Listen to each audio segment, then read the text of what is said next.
Good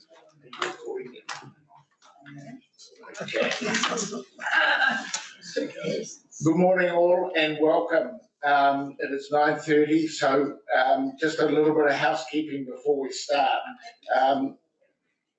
I'd like to remind councillors that the public section of this committee is being recorded and will be made available to the Bapini Regional Council website following the meeting and archived for a period of 3 years as noted on page 3 of the agenda. To those members of the public here today, all care will be taken to maintain your privacy. However, as a visitor in the public gallery, your presence may be recorded. By remaining in the public gallery, it is understood your consent is given if your image is inadvertently broadcast. I also remind all present that local government decision-making affords no protection to councillors, council officers and the public for comments made during the meeting that are subsequently challenged in a court of law and determined to be slanderous. With that sobering note, we'll move straight into the welcome, and it's a real pleasure to make a special mention of the two Tauranga Boys College Year 9 students who are going to present to us. So that's Harry Perry and Lucas Dome. Did I say it right? Down. Yeah, we're going to do that. Can I remind everybody that cell phones need to be on silent or off? Health and safety. So if you need to go to the toilets first, it's out that door and just past the reception and around to your right. If there's an earthquake, it's drop, cover and hold, and there's not that many in the room that we can't do that. Second best to that is to get under one of these big beams. If we have to evacuate, we go out the front door and meet across the road. Okay, and I think that's all in the health and safety. Can I call for apologies? I have an apology from Mayor Gary Webber. Are there any further apologies? Moved, Councillor Rose, seconded Phil Thomas. Are we expecting Commissioner? Who's the second one coming? Oh, it's just you. Yeah. So that's okay. Yeah, thank you. So if we moved and seconded, all in favour, please say aye. Aye. Against? Carried. Thank you. We now move into the public forum. And so the floor is yours, young gentlemen. And we're, how much time have we got for them? 10 minutes, because there's 2 of you get 10 minutes. How's that? Testing. Can you hear me? Yes, thank you. Testing. Right. I'll test that. Yep. All right. Just that? Yeah. Good morning, ladies and gentlemen. My name is Harry Perry, and this is Lucas Dow, my great friend and classmate. We're 13 years younger Year 9 students at Tauranga Boys College. We, and almost all of our classmates, are frequent users of the buses and are quite unhappy with the service provided, considering what it could be. So, following Albert Einstein's citation on screen, we looked into the bus system and then thought about what could be done better, and we've come up with a plan which will make the system deliver what it is supposed to and be paid for. Today we're going to show you why the present setup is not satisfactory and present an alternative routing structure and suggest how changes might be made and financed. This will be part of our full-scale presentation. So to begin, let us give you a brief history which will explain the legacy structure of the single and only public transport medium we have. It all started in the early 1990s. The council decided to install a bus system after 10 years of no public transport at all. And at that time, Tauranga had a population of just around 45,000 residents. So the bus system logically was centred in the CBD, out Willow Street, just down the road. But at that point in time, we didn't have multiple main centres, or as many people. What about our current situation? In November 2018, New Zealand Bus replaced Go Bus as a service provider on a 9-year contract. So, the number of buses doubled, meaning that we have over 100 buses in the fleet. And a few new routes amended into the existing old scheme, meaning that the system is, 30 years after installed, still centred like a spiderweb, all connected to the CBD, despite the fact that the roads form a grid. And the price for the increased, not improved service went up from $12.8 million to $14.8 million per annum. But what are the consequences of this network? The service is unreliable, unpunctual, and some buses don't even appear as scheduled. Buses operate in sightseeing mode, meandering around town. And it takes at least 6 up to 7 times the time taking the bus compared to most taxi service. Not only that, but some places are over or under service, or not even serviced at all. And just imagine, on a daily routine, over 800 buses go to the CBD daily, providing a capacity of 47,208. To transport what? Well, what about the people we currently transport? This legacy system transports approximately 2,200 people on a daily basis. Well, the population of Tauranga and its outskirts is almost 200,000. And just about 20% of the passengers pay for the service. Shockingly, this adds up to transporting just 1.3% of our population. This is far below any international standard. I mean, to the extreme, in Vienna, they transport 75% of the population. So we created multiple plans, received feedback, and spent quite a time thinking. And so we're convinced that our plan will work. But before we can work out the solution, we need to ask ourselves something. Where do people want to go in Tauranga? These people going from A to B, C to D, and E to F. Now normally you would connect through a hub, like so. But Tauranga doesn't have one hub. It has multiple. And the hub we currently have, barely anyone goes there anymore. So, here it is. The network consists of orbiter buses, which transport passengers to a hub, and from there they change to a connecting bus, travelling hub to hub. Not only is there a change in network, but there's also fare changes with a much simpler fare system. And of course, schedule changes, with demand-dependent services off-peak and every 15 minutes during peak. Now, this plan on its own cannot be implemented and brought into operation overnight. It requires quite a few things to work properly. For example, the location and the sheer number of bus stops must be adjusted. There is no need to have 3 bus stops within less than 200 metres and a total of 704 bus stops. The roads, roundabouts, corners and bus stops should actually provide shelter. And a new app called Hop It. When the new Transit app came out, together we've had the urge to improve it. So we came up with the idea for a better version. The app runs similarly to Transit, but with many improvements. We will explain more about it in our full-scale presentation. Before we leave, we would like to say a huge thank you for your time and attention, and we look forward to working with you to get the solution implemented as soon as possible. For more information, feedback and suggestions, please visit our website. Enjoy your day.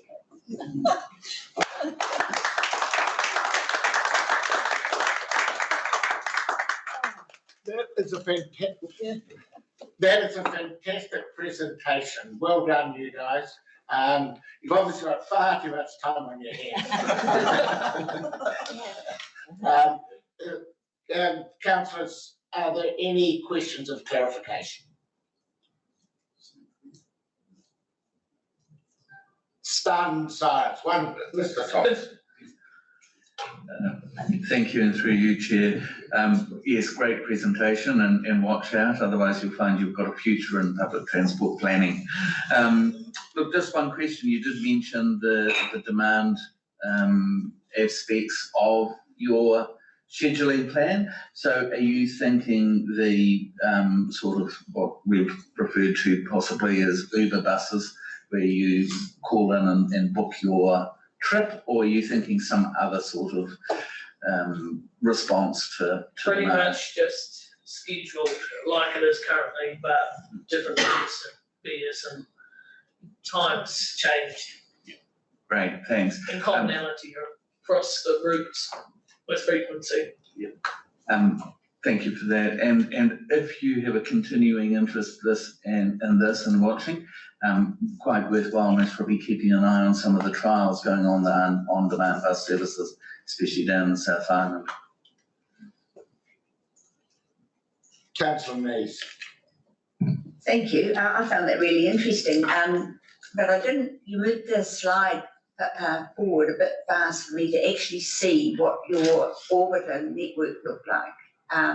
You, as I understand it, you've got lots of, like a bus that runs around Otamotai and one that will circulate around in Papamoa. Yeah. So I just want to understand, so that's your network, That's the orbiters. that's the orbiters. Yeah. Okay, and then they're connected by super orbiter. By the Connect ones. Right, okay. And then that's the complete one. Thank you. Any further questions or clarification? Councillor Rose. Yeah, look, you took me back to high school with that presentation, so well done, lads. That wasn't too far long ago for myself, but well done, beautiful presentation, and you did really well. Hey, look, I just wanted to ask in regards to the actual buses themselves. Do you guys have any idea what kind of buses you're wanting, like the ones you've already got, or would you say you want to look into smaller buses as well, or? Well, we were kind of thinking that the orbital ones were smaller buses, kind of like the user buses, and then the Connect ones are just constant 15-minute ones. Yeah, the usual ones. Thank you, councillor Thurston. Thank you, Chairman. Well done, Harry and Lucas. Chairman, you still have your community reference group, do you not? We do. I'd like to suggest that Harry and Lucas, there's some mechanism where they can be co-opted to bring their input and their hard work to the benefit of that community reference group. So I'd certainly move in that direction if you would afford me the pleasure. Where do I sign up?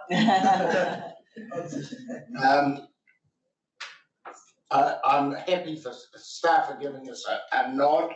So the reference group, of course, will be reported on in this paper, is getting slightly large. So we just have to be aware each week when we have a presentation, we get each time we can't be adding endless people, but I certainly value the contribution you have made.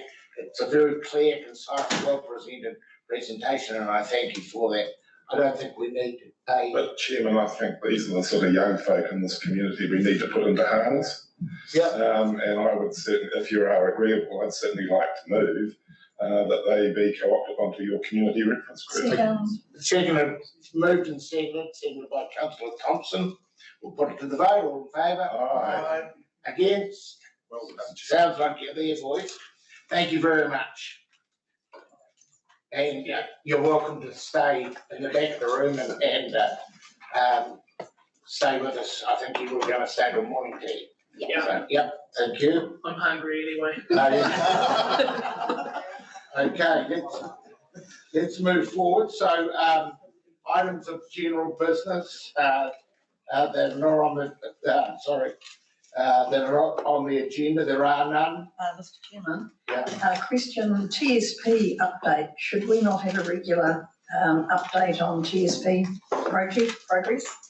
I think we should. I think that's if that can come through with a question in the chair's report. Order of business, there's no And conflicts, are there any conflicts of interest? To declare, there are none. The matters of the previous minutes are in the agenda on page 8. Would someone like to move that there are true and correct records? Move, Councillor Lee, seconded Councillor Thurston. All in favour, please say aye. Against, carried.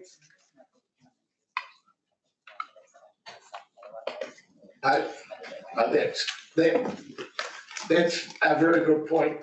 We can't make a resolution in public forum, unfortunately, but we can. We will certainly bring it up again, I can assure you. Yeah, so that's, it's noted, okay, so, we've made an exception for these boys, so don't worry about it, okay?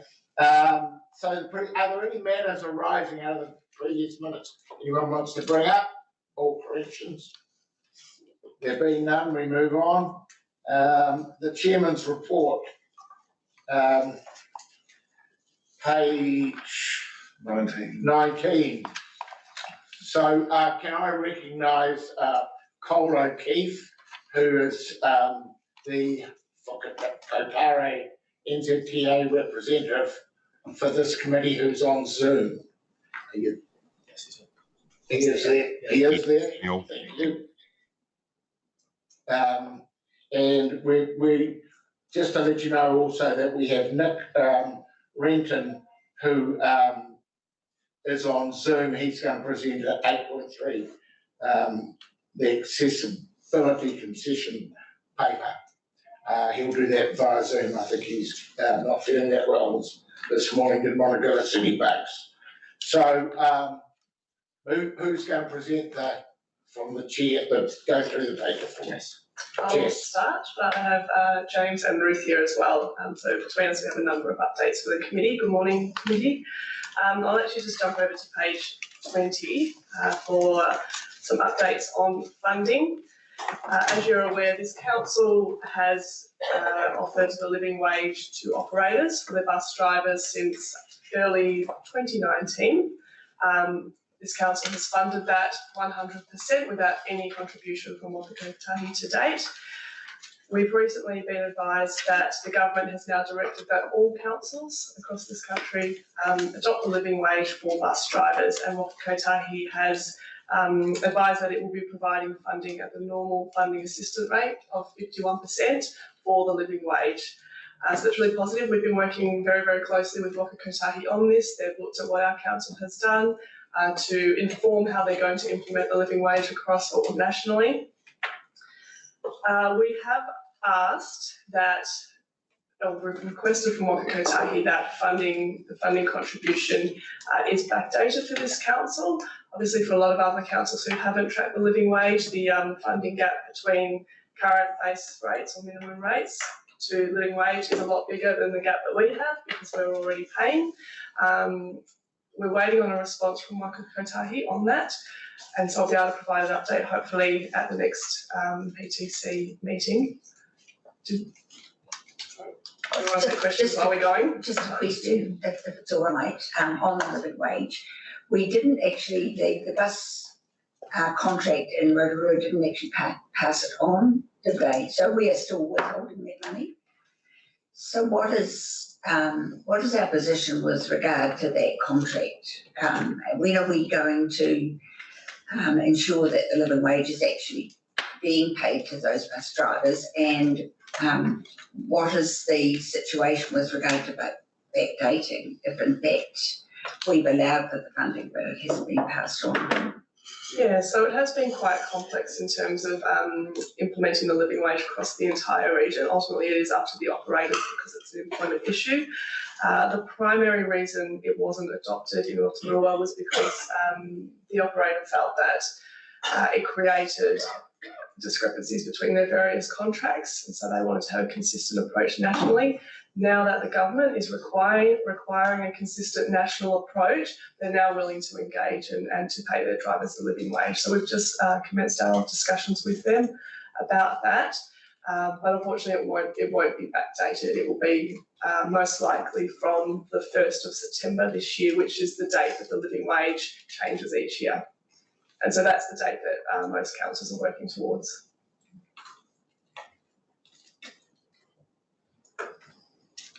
Moving on. Oh, who else? Councillor Thurston.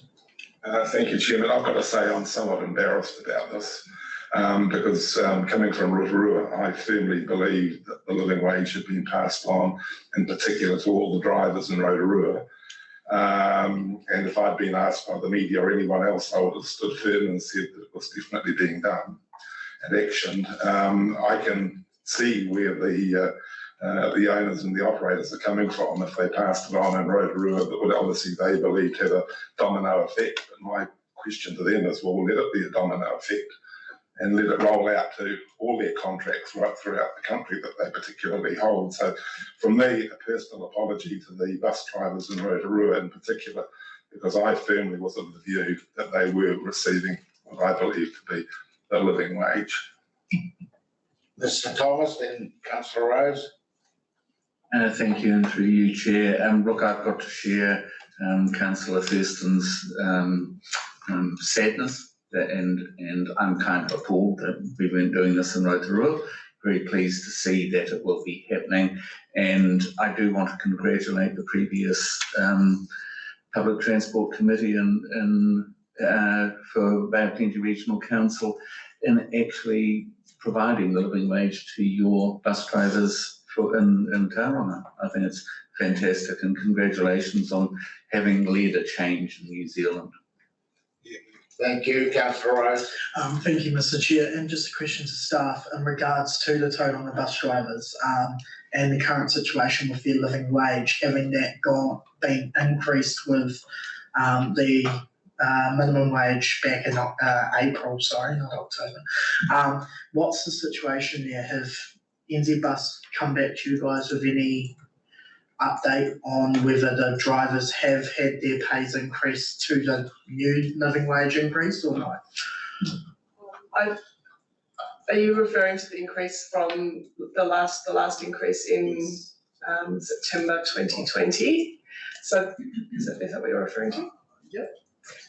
So that's currently going through the long-term plan, so it's budgeted for in the long-term plan. So provided that is adopted at the June meeting, then that will be back paid and sorted. And then we also have later on in the agenda another report regarding the living wage in publicly excluded, regarding the future payment of living wage.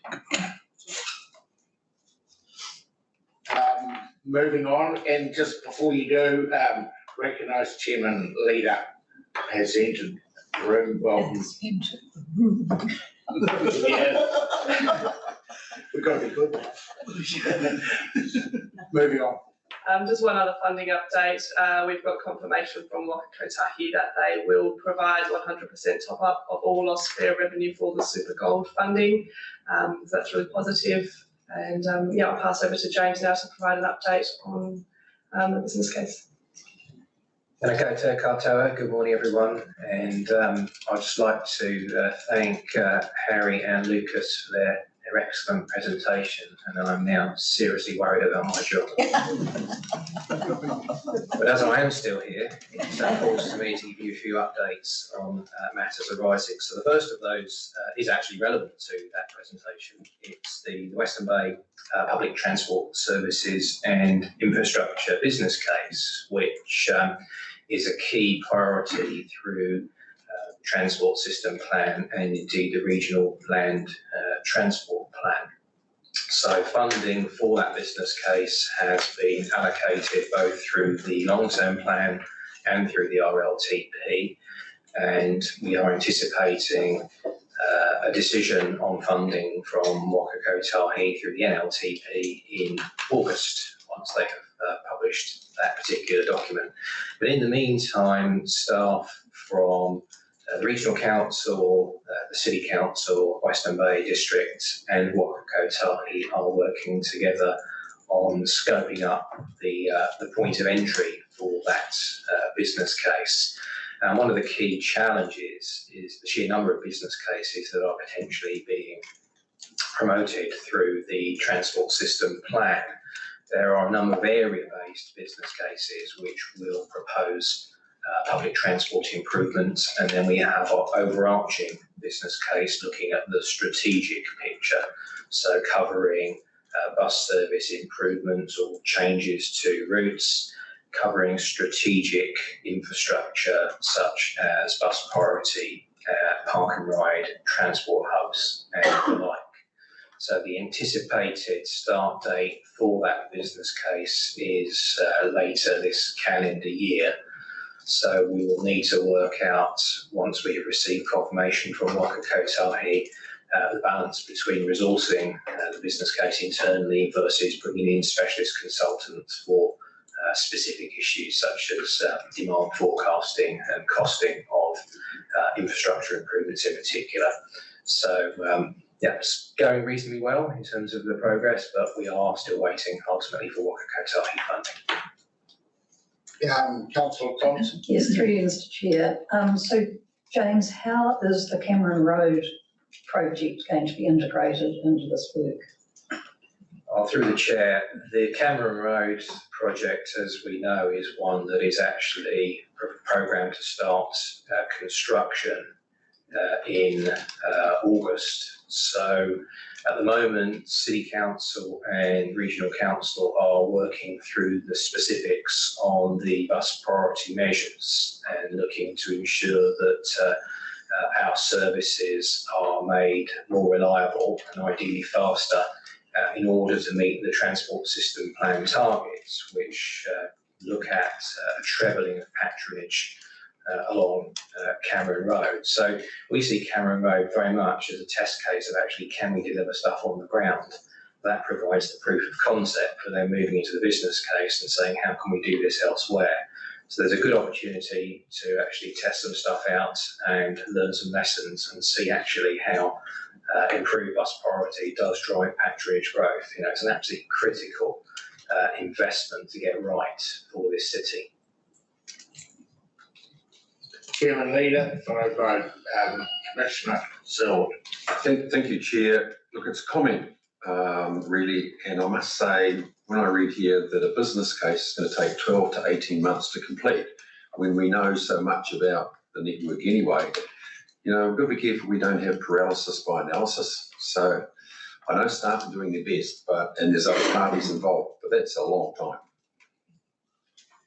Through the Chair, I would like to emphasise that whilst that business case is going on, it's not as if we're doing nothing. So we have the optimisation project that we're currently progressing from Papamoa through to Mount Maunganui, the CBD and the hospital. And we're also looking at another optimisation project for the rest of the network. One of the things I think we need to be really clear about is that we have to make better use of our existing resources and market our services better and introduce all of the travel demand management behaviour change initiatives before we start committing large amounts of additional resources to increased frequencies. As the young men in their presentation rightly said, we need to actually get more people on the buses we have already got, and the optimisation work will help us do that. So, you know, the business case is about the medium to longer term, about committing significant additional resources. There's lots we can do in the short term, including Cameron Road. Commissioner. Thank you, Chair. My question really relates to the point that was just raised by Regional Chair. It does feel like paralysis by analysis, and it would be great to get, and apologies because I'm new to this committee and no doubt some of this information would have been shared before, but can you give me some sort of sense of the cost of the business case and the relative cost of getting to a point of entry to prepare a business case? Because it seems like we're doing business cases to get business cases, and a heck of a long time to make decisions, and therefore we see the frustration that we saw in the two boys who presented earlier, or young men I should say, that presented earlier. There's little wonder they're getting frustrated by the process that we have followed. Through the Chair, I think it's fair to point out that the business case process is not something that is invented by the councils, and it is something we have to go through in order to release Waka Kotahi funding. The other point to make is that in order to actually make good long-term investment decisions, you need to take the time to understand how we can make the network more attractive to people going to use it. And as the young men said in their presentation, there are a number of different options and service models we could look at, and we need to understand how those can drive patronage. In terms of costs, there isn't a cost associated with a point of entry, because that's work that is done internally by staff. And relatively speaking, the amount of money we've got for the business case is relatively light. We're looking at about $650,000 to do the business case, which, believe me, I used to work with Waka Kotahi. I've seen business cases cost millions and millions of dollars and achieve nothing. So I'm pretty clear that my staff and the staff from the City Council have the capability and the resources to do a lot of that work, because we're the ones who have to ultimately own the solution and implement it. And we use the consultant to provide the specialist technical input, for example, around demand forecasting, which is one of the areas we've been really, really weak on in the past. We've not been able to actually have a robust demand forecasting exercise which has been able to predict levels of future patronage growth through changes to frequencies or fares or journey speeds or whatever it might be. So I do understand the frustration. These things do take a long time, and the Infrastructure Commission in their recent report has rightly said that decisions do take too long. But on the other hand, we have to make the right decisions on the right projects, and that does take a degree of time. Councillor Nees. Thank you. I guess the point I want to make is that we're creatures of the national, Land Transport Management Act, which gives Waka Kotahi certain powers, and those powers they use to direct the way we do things. And unfortunately, the business case is one such thing. And we've long been frustrated at the investment logic mapping and all of the various processes that go into those business cases. Also, we've been frustrated about the public transport operating model, which is very rigid and prevents us doing some of the things that we would like to do for our community. So what can we do as a regional transport committee to implore Waka Kotahi to give us a little bit more flexibility in the way things have to be done? Because it just seems like we're given a roadmap to say you have to do things our way, but it does cost and it does take a lot of time. So are we talking to Waka Kotahi about, is there a better way? Through the chair, we're not specifically doing that, but one of the work streams that the Transport Special Interest Group is undertaking, and TC represents all of the regional councils, essentially they're going to be reviewing the regional land transport plan process, and one of the options within that review would be proposing a more devolved model of funding and decision making, because at the moment in New Zealand, even compared to where I'm from in the UK, the funding model is so centralised and bureaucratic that everyone, and I include many Waka Kotahi staff in this, are extremely frustrated about the inability to actually get through the business case process and get stuff on the ground. Because if everything has to be referred up to Wellington for a decision at a centralised committee, it takes an inordinate amount of time.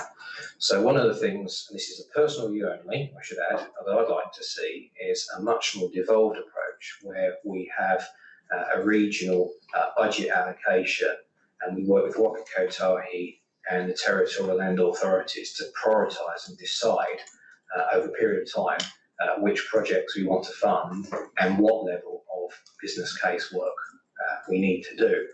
And that can be scaled to the type of project. I mean, to be fair to Waka Kotahi, they are trying to right-size the business case approach so that smaller, less risky projects need less business case work. The problem is we developed an industry over a long period of time around business cases where consultants essentially do all the work and they can charge what they like. You know, what I'd like to see is ourselves and the City Council in particular develop a centre of excellence around business cases and do a lot more of the work ourselves. And for that we need a lot more staff, I might add, so there is a balance there. But we have to look at a different model, and yes, I think we will be through the Transport Special Interest Group engaging with Waka Kotahi, because pretty much everyone agrees the system is broken, but no one can seem to understand what the solution actually is.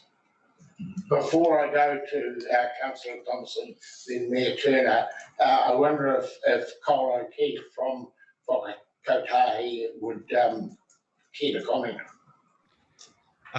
Through you, Chair.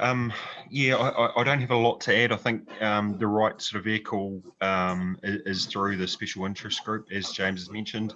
And I know as an organisation, we're really focused on right sizing and trying to streamline the business case process. And I know, yeah, but particularly with this business case and the point of entry, the work we've done with the partners, it has been really trying to strip it back to understand what are the key principles, key pieces of technical work that would be required to provide sufficient confidence for decision makers. So just to really highlight that in terms of right sizing business case, that's a really, really strong focus for us. Yeah, that's probably all I can add at this stage. All right, thank you. Councillor Thompson. Yeah, three things. Firstly, given that Cameron Road, according to James, is our showcase, I'd like to see a regular update on the Cameron Road project on this agenda. Secondly, a TSP regular update as well. And thirdly, in terms of the Vtom submission, that needs to be a joined up submission, not just on behalf of this council, but on behalf of the Tauranga and Western Bay and other councils as well.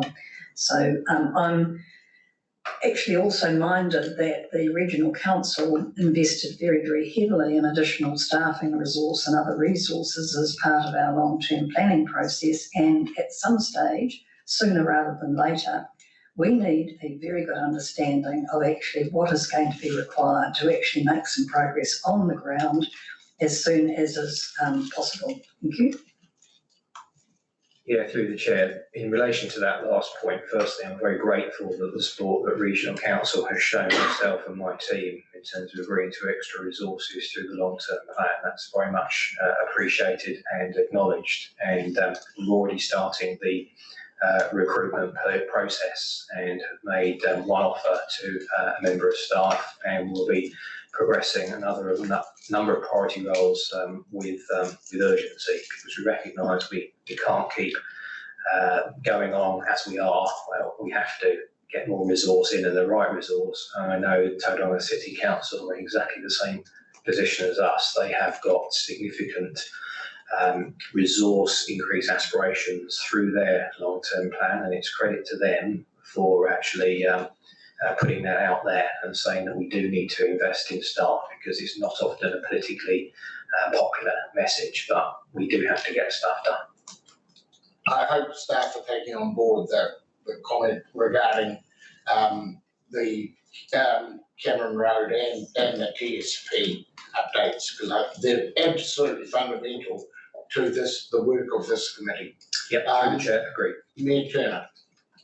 Thank you. This might be a little bit left field, but one of the most interesting projects that we've experienced recently was what the government put up for Innovating Streets, where they would give us some money to trial things. And it's particularly good when you're trying to, it's often for traffic calming solutions, things like that, where you're trying to change human behaviour. And in a sense, one of our problems with public transport is that we're trying to introduce a new way of behaving to people. And I just wondered whether Waka Kotahi government could be open to a form of funding where they let you trial things. You're second guessing the public all the time, making business cases and designing things. Would you be allowed to trial some of those good options to see whether there's uptake and whether human behaviour would change in response to the trials themselves, but not commit you long term if it doesn't work out? Yeah, through the chair, Waka Kotahi, to be fair to them, have been much more open to that kind of approach. So the innovating streets example that you provide is certainly one thing they are promoting quite heavily. And I suspect that if they see success in that model, then they may look at other options. I mean, they're already funding trials, for example, through some of our fares, through some of the on-demand services. So, behind the scenes, actually, Waka Kotahi are doing a lot of good stuff that they don't perhaps get as much credit for as they should. The challenge will be, how do we get that into the mainstream? Because sooner or later, a trial has to ultimately then result in something else. But you're absolutely right. I think that testing, experimentation type of approach, particularly somewhere like the Bay, is really important. Thank you for that clarification. Councillor Thurston. Through you, Chair, to Your Worship, the Regional Council, Your Worship's been encouraged for many, many years to embrace pilots and trials, and it was a key focus of our LTP discussions.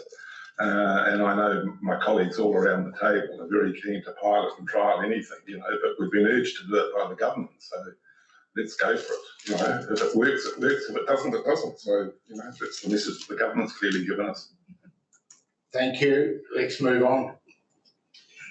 Okay, so the next item is public transport operating model. This is a double act between myself and Jess.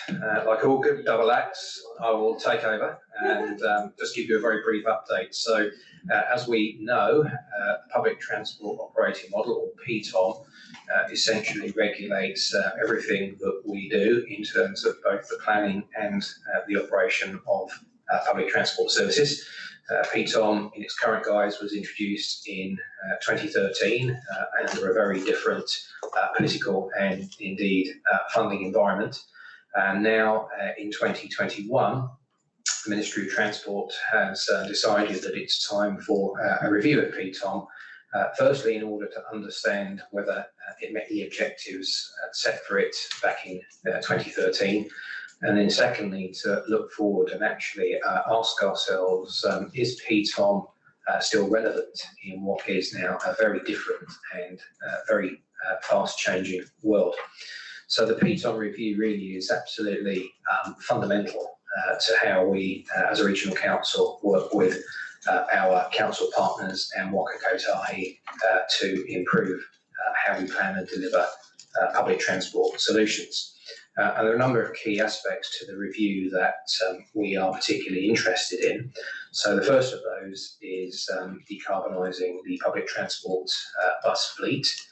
So Ptom is set up for conventional diesel bus operation, which has a very different funding, financing and indeed procurement model from a zero emission bus fleet. And there were some significant challenges which I've explained previously around introducing zero emission buses across a network under Ptom. So we'll be looking to make a submission around that. There are a lot of different players in the public transport market, as we know, and one of the key questions that this review is asking is whether those relationships are working as well as they should do, and if not, what opportunities are there to change that. So there's a good opportunity there to try and streamline things again and get better planning and governance around that.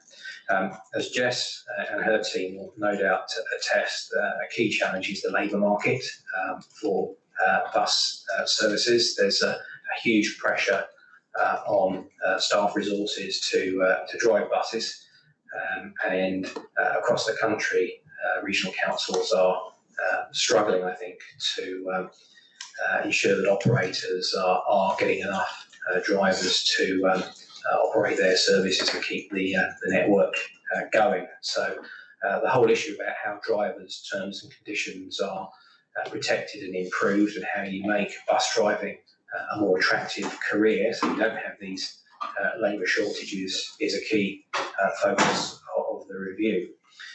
There's also a question about the so-called exempt services that are not currently within Vtom. So these are commercial services like the intercity buses, Waiheke Island Ferry, the airport bus services, things like that. Are they still to be treated as exempt services under Vtom, or is there some other means of bringing those into the fold? And finally, on-demand services, which is always a topic of interest. These are very different from conventional bus services. Vtom, again, is set up for fixed route services, generally speaking, and on-demand services, which are now becoming much more popular. We have the trial down in Timaru. Essentially, we've got to ask ourselves, does Vtom allow us what we need to do? I mean, fundamentally, the point was made earlier that from a regional council perspective, what we would ideally like to see from Vtom is flexibility. So we don't want a situation where we have endless rules telling us what we can and can't do. I think my strong preference would be you can do anything as long as it's legal, safe, and it delivers value for money. That for me is the trinity of what we should be doing under Vtom. So I think we'll be strongly saying to the Ministry of Transport that the flexibility, ability to trial matters, as you said earlier, is going to be really important, but also having certainty around the relationships, the issues of the labour market, and about how we're going to decarbonise the bus fleet. Is Vtom the question to you? Is Vtom the vehicle that will determine the size of the buses that we use? I spoke to staff, just to give some context, earlier in the year about how about we, in trying to increase our electrification, put on another 5 electric buses, but make them a maximum seating of say 30, I don't know what the ideal number is. And the response back was, we can't do that because of the rub. Is this going to be reviewed under Vtom? Yeah, so as I've just said, I think the issue for us is that we would like Vtom and associated regulations such as RUP to give us that flexibility, because one size in New Zealand does not fit all. So I think as long as we're given the opportunity to specify the services and the types of vehicles that we need in our specific geographies, that would be a good outcome. What we don't want is a situation where we want to try something, we want to do something different, and we're being told by regulation we can't do it, even though there's no obvious reason why not. Thank you.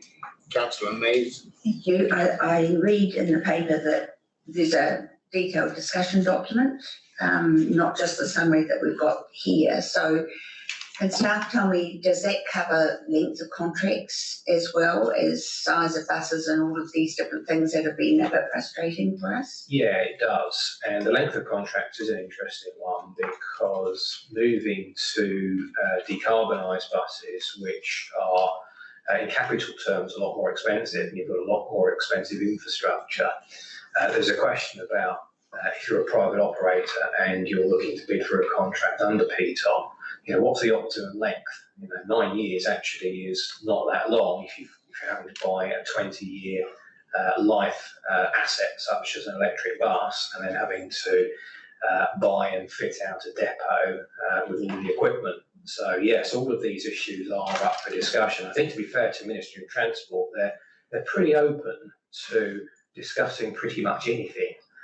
Nothing is off the table.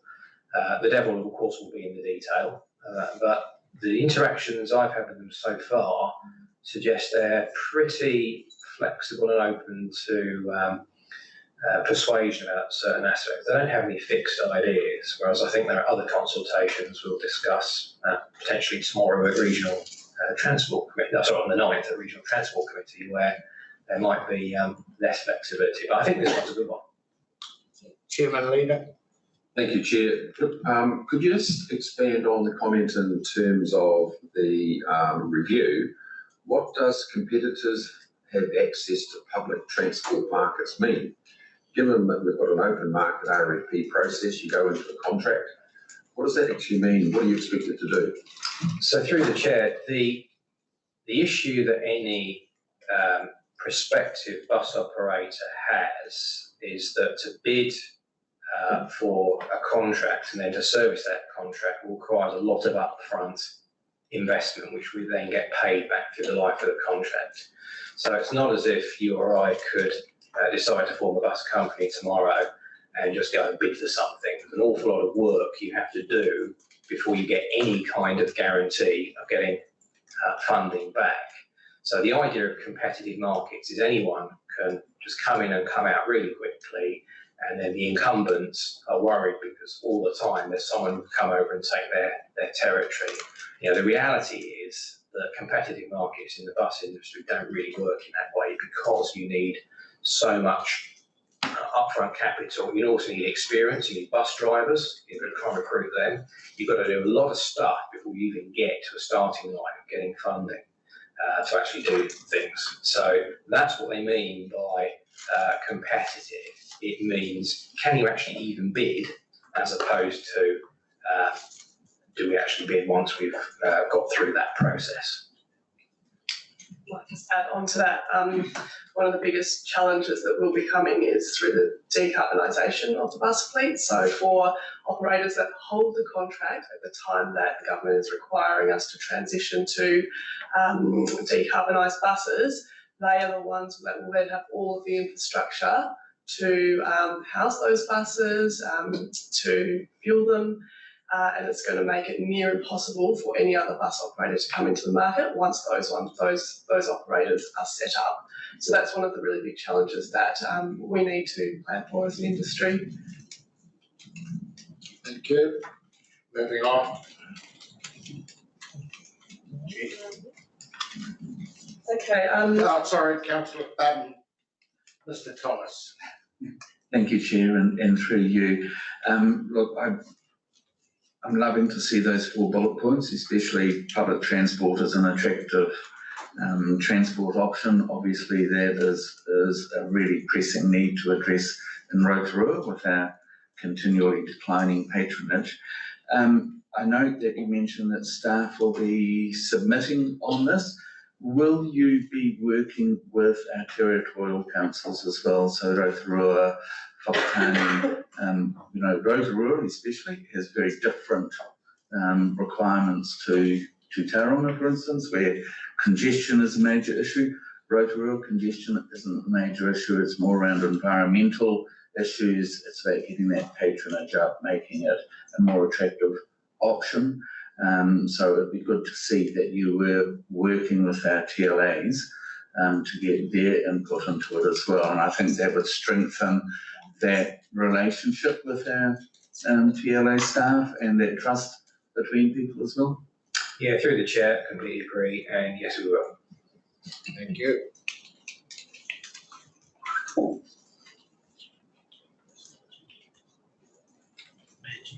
Yeah, that's me. I've actually got a question. One of the previous meetings I came to here, there was some talk about the fact that in provincial New Zealand, some alternative approaches were being trialled successfully. Now, I'm not sure whether the TAs were doing them or who, but there was some sort of, the impression I got, it was some sort of mixture between scheduling and Uber-style transport, but it was a public transport thing. And I was quite keen to hear some feedback from us, because there was a thought around the table at the time that the Eastern Bay Plenty may well benefit from something a little bit different. Right now we've got big blue Tauranga buses with one person in them driving around the streets, and it was silly and like a waste of money. So there is an item coming up on the Cara trial. Yeah, we can deal with that then if that's okay, because that's an interesting discussion. Yeah. Thank you. Okay, jumping to the next item on page 21 of the agenda. You'll recall last year that we implemented rest and meal breaks for drivers, bus drivers, in line with the Employment Relations Amendment Act 2018. This year we've been working with Deloitte and Stantec. So Deloitte and Stantec were engaged by Waka Kotahi to run an assurance program across the country with all regional councils to ensure that scheduling and pricing that were implemented by all operators is fair and reasonable. A lot of the work we did, we were very reliant on information the operators were providing us. So Deloitte and Stantec have been working with Bay of Plenty Regional Council to review the implementation of rest and meal breaks in this region. I don't have an update. I thought we would be able to provide a verbal update at this meeting, but we don't have the final outcome at this stage. But it's looking positive, and to date there have been no major issues identified in terms of the implementation in our region. I'll move on to patronage updates. So we've actually had a really interesting start to the year. Across the country, transport has still been significantly impacted by COVID. We haven't seen in total the same sort of trends that are happening across the country. So for this period, we've had a 1.3% increase on the same period last year, but that is very much driven by our free fares for school students. I've noted there a few key statistics which are really positive for us in Tauranga. So the month of March was a very, very strong month. We had the best month of school student patronage since the beginning of 2016. A huge amount of trips. And just over on page 22, I have some graphs there. Tauranga network, so that's the urban and school network combined, we had the second highest month of patronage since the beginning of 2016. And then when you look at Tauranga urban network alone, so taking out school students, we've had the strongest month of March since March 2017. So really, really positive statistics at a time, particularly at a time when we have COVID still impacting patronage around the country.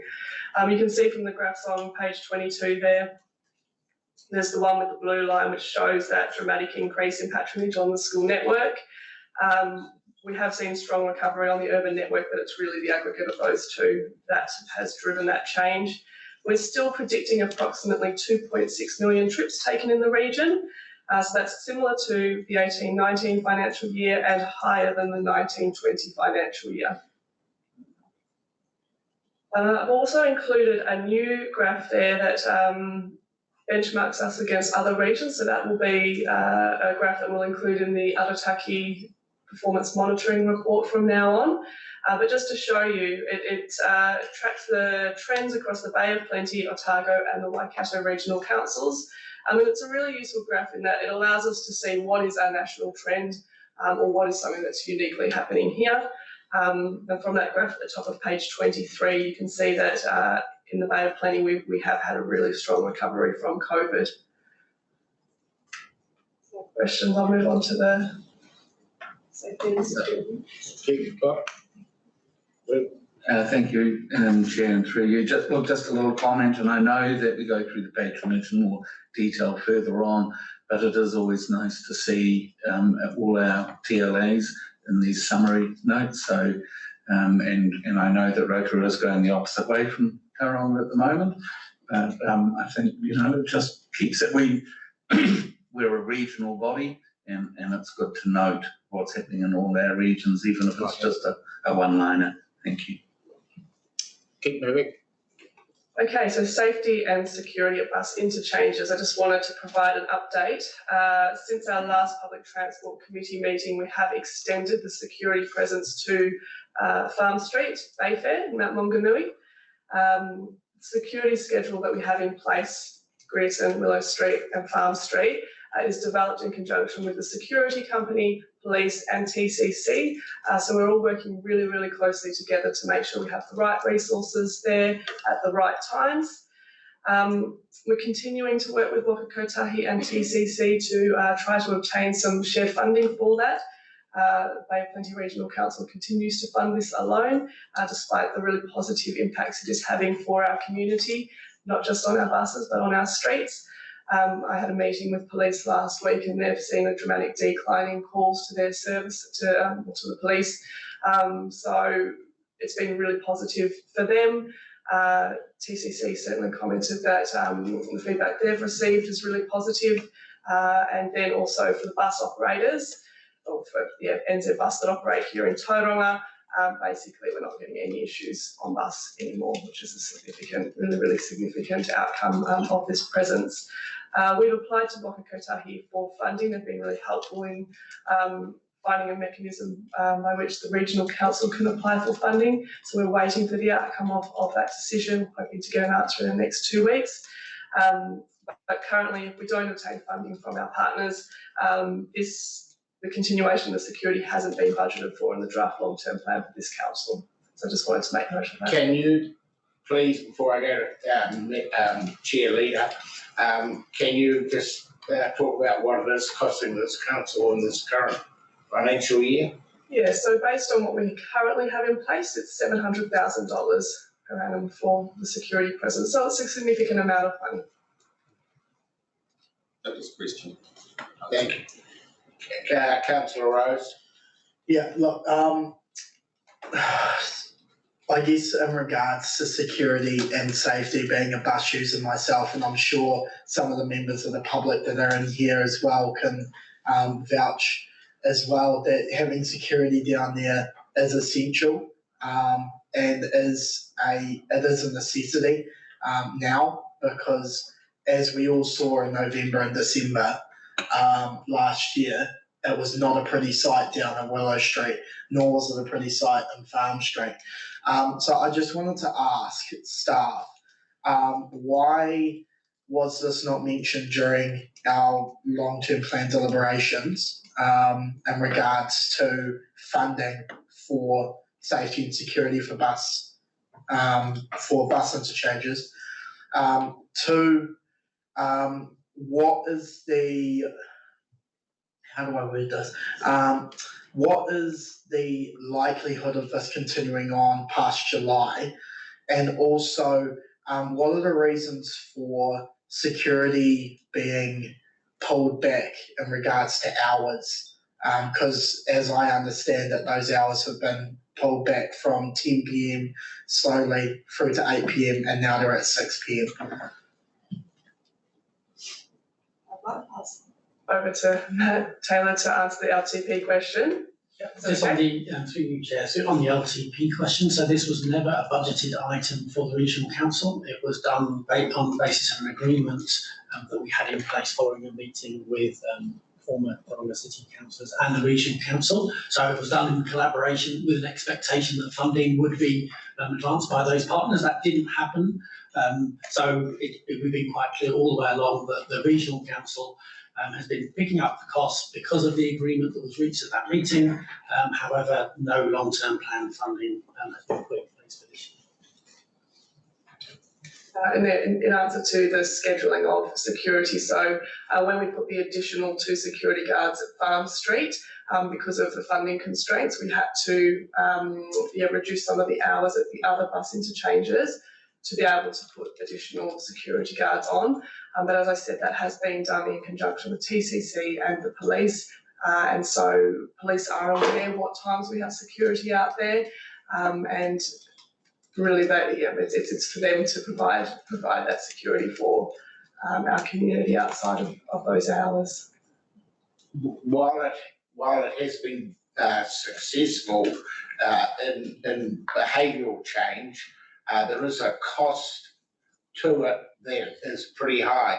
And it should be noted that I've been contacted by several elderly women in particular, our elders, who when they see that there's needed to have security at our bus stops, doesn't give them confidence in the service that they will be safe. So there's a quid pro quo in this as well. So it's not a simple solution or answer. Thank you. Moving on. So the next item is the Tauranga Fare Review, and I'm sure you'll all be very familiar with the various long-term plan discussions and decisions around continuation or otherwise of various trials, and also discussion around the potential for flat fares. The overarching issue we have with regards to fares is that we have to find a balance between generating revenue which we can then use to reinvest in our services versus the understandable desire of passengers to pay as little as possible for that bus service.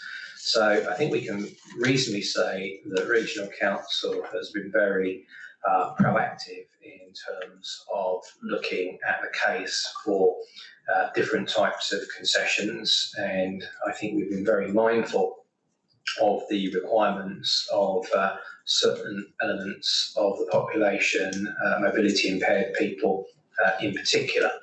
But the wider issue around fares is that we have to start generating patronage and fare revenue from people who can afford to pay and are able to use the service in preference to a single occupancy private car. I'm specifically talking about commuters. So really the purpose of the fare review is to understand what the future structure and policy of the Tauranga fare system should actually be. And it's really important that it is actually contained within the Regional Public Transport Plan, which is the Council's statutory document for the planning of the public transport network. So in essence, the fare review will be undertaken through the RPTP, and we'll be looking to address a number of questions, such as, for example, what is a fair price to pay for a journey for particular user groups of people? So should it be based on distance travelled? Should it be based on how full the bus is or how empty the bus is? Should it be based on time of day? Or should it be based on the ability of a person to pay the fare? So all of those considerations need to be looked at in the round. So whilst we've made some decisions on individual concessions, sooner or later we have to come up with a policy whereby we say this is our long-term approach, and we need to move from the trial basis, which we're on now, to a permanent basis, because that's going to give certainty of funding and revenue, not only for ourselves but also for Waka Kotahi, who we must acknowledge provide a lot of support to us for what we want to do. So I can't give a quick answer and promise that the fare review is going to provide magic answers in the short term, but what we have done is provided concessions to groups who we think are particularly deserving of that. And then we now need to work out how we move to the next level, which is to get revenue from those people who can pay and should choose the bus as an alternative to the car.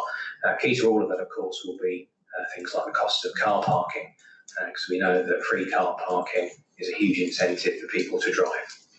A plug for Ritz. We've got integrated ticketing now, so we know where people are getting on and where people are getting off buses. We've had that since the middle of last year. We must be getting good data on that now, hopefully, which should help us for the fit. Oh, sorry. Bring home milk. I know. I think I had it. Come on. Sorry about that. Where was I up to? So with Ritz, I am a bit staggered that it's going to take till another, June next year.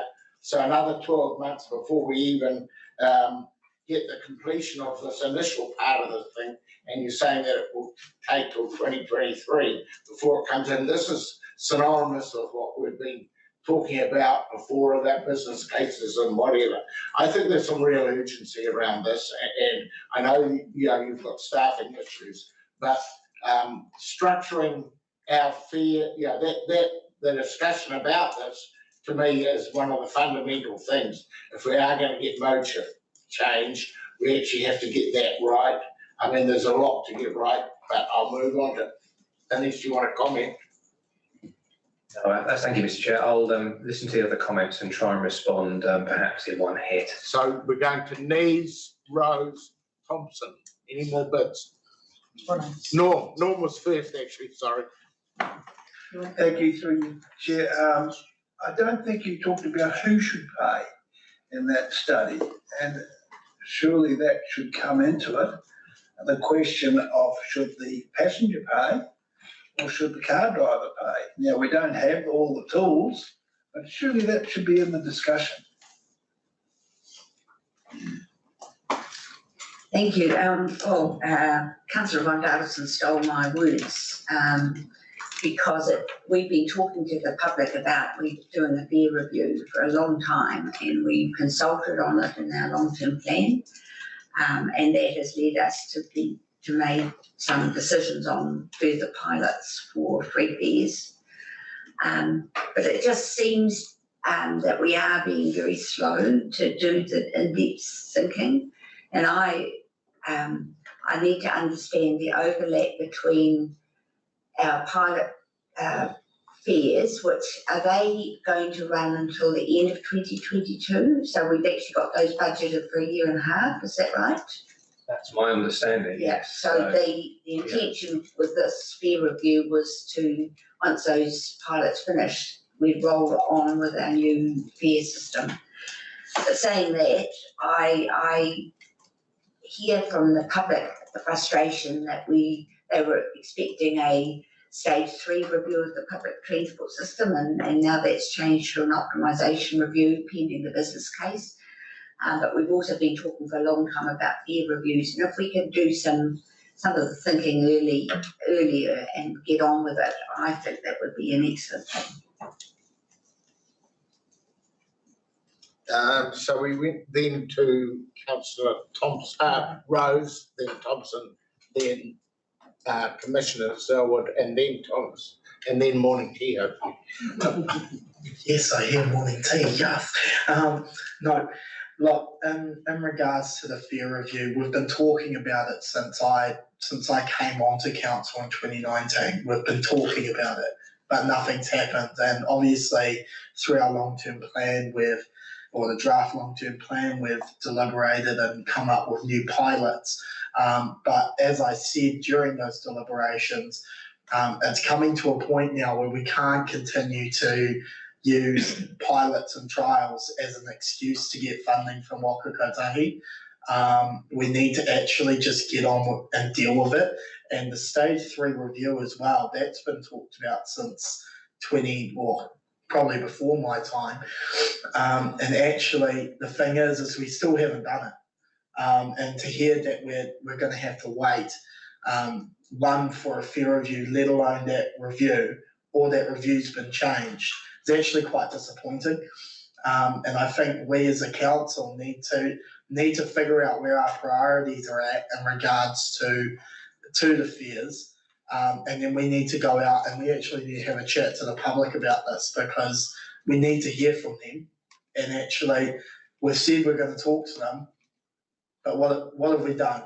So I'm a bit disappointed, but at the same time, I think staff, throughout our long-term plan process, you have done very well to bring us what you did. So well done, but let's keep going and let's try and get some pace on the end of this. Councillor Thompson. Yes, I have a question, and that is, does the Tauranga City Council-led parking pricing review cover the entire city and sub-region? Well, through the chair, I will get perhaps the City Council representative to give the official answer. My impression or my view is that it covers publicly owned car parks within the Tauranga City boundary. So looking at all the spaces that are managed essentially by the City Council. So it doesn't cover any private non-residential parking associated with offices or shopping malls or anything like that. And one of the key challenges we have in any fare review is understanding how it integrates with the parking charges regime. So there is a clear balance in cost between taking the car and taking the bus, and we have to get that right. So yes, we could rush ahead and implement a fare change and a new fare structure. The danger of doing that in advance of the parking work is that if the parking work then comes in and is inconsistent with that, we then might have to change it again.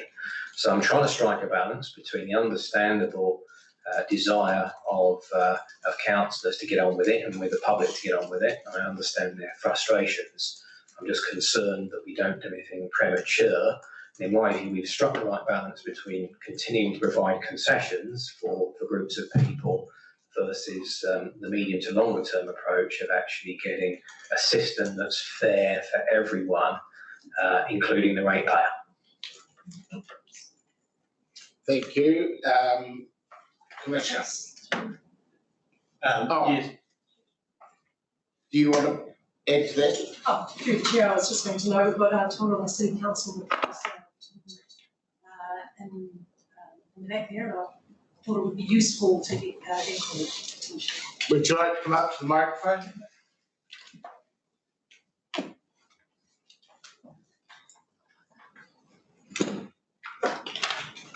Thank you, because I know I'll get told to speak up very shortly anyway.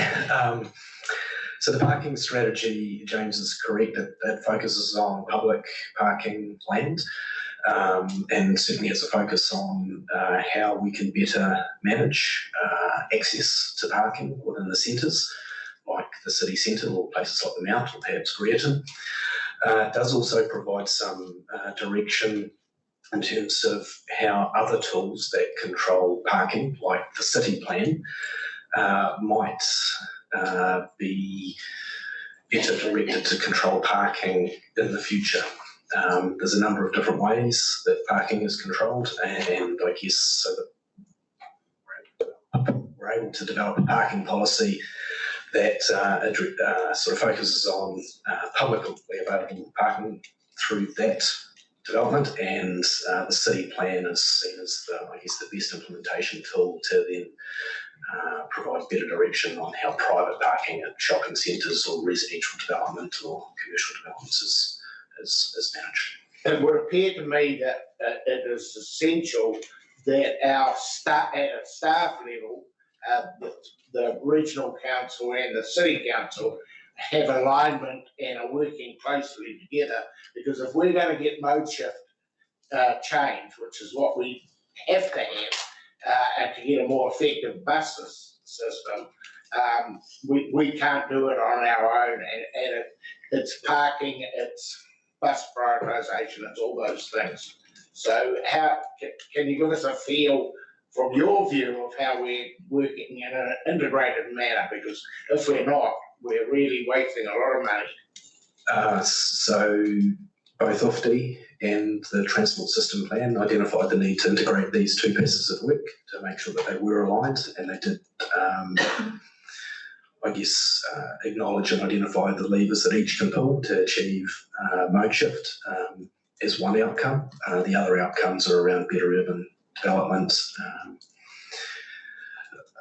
and environmental outcomes. So it's sort of mode shift is one, but there's broader outcomes that can be achieved by aligning this work.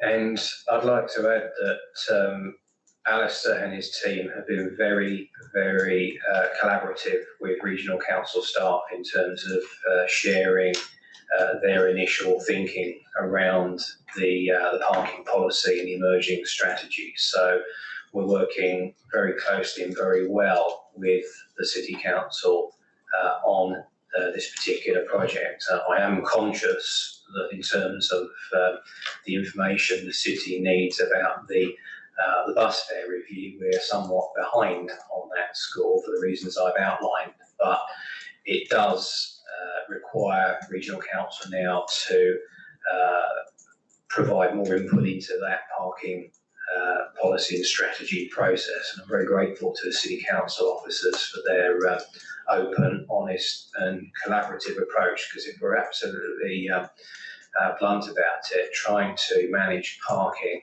is an absolute nightmare. So my city council colleagues, I have every sympathy with them, and they're doing a great job. Thank you. Commissioner, you had a question? Thank you, Chair. It was more of an observation, and it kind of goes to the fair review in our previous discussion around security. And I did a quick back of the envelope calculation. As I recall, you said it was about 750,000 for the security. And we've got 2.6 million trips. So divide the two, it's 28 cents per trip for security. The average fare is about $2.70, so that's about 10% of the fare for the security bill. And I think this is the dilemma we find ourselves in, that on the one hand, we want to improve service, which is what security is all about, and thereby improve patronage, but on the other hand, the costs to the patrons becomes then a material issue. And I think it's helpful just to understand the relative perspective of those two issues. Mr. Chairman, as our young gentleman pointed out, we have a very unique structure in terms of town planning for the city of Tauranga. We have a CBD, but we have all of these hubs which provide wonderful free parking. So I am at a loss to really understand how that is going to be overcome. So the direction and the parking strategy, at the moment it's a draft and we're still to talk with our commissioners in terms of that direction, but the research that has been undertaken suggests it's about maintaining availability of parking relative to the outcomes you're trying to achieve for a particular area. And there's a number of different ways in which you can manage that availability or turnover of parking. Some of that's through time limits, some of it's through pricing. But essentially, we're trying to get to a situation, particularly in centres, and this is based on, I guess, work done elsewhere, whether it's in Auckland or Wellington, so not directly relevant, but has some relevance. It talks about a sort of an 85% availability of parking in centres. So we can identify centres, whether it's a CBD or around a shopping centre or I don't know, other areas of pressure, and then start to do the parking surveys to see whether that parking availability is being managed to then support broader outcomes for that area. But I guess the key tool is one is what's the right availability, and then what are the right tools, whether it's time, price, or supply reduction or increase, to then support mode shift, the urban development outcomes for that area, and broader environmental outcomes. Good luck.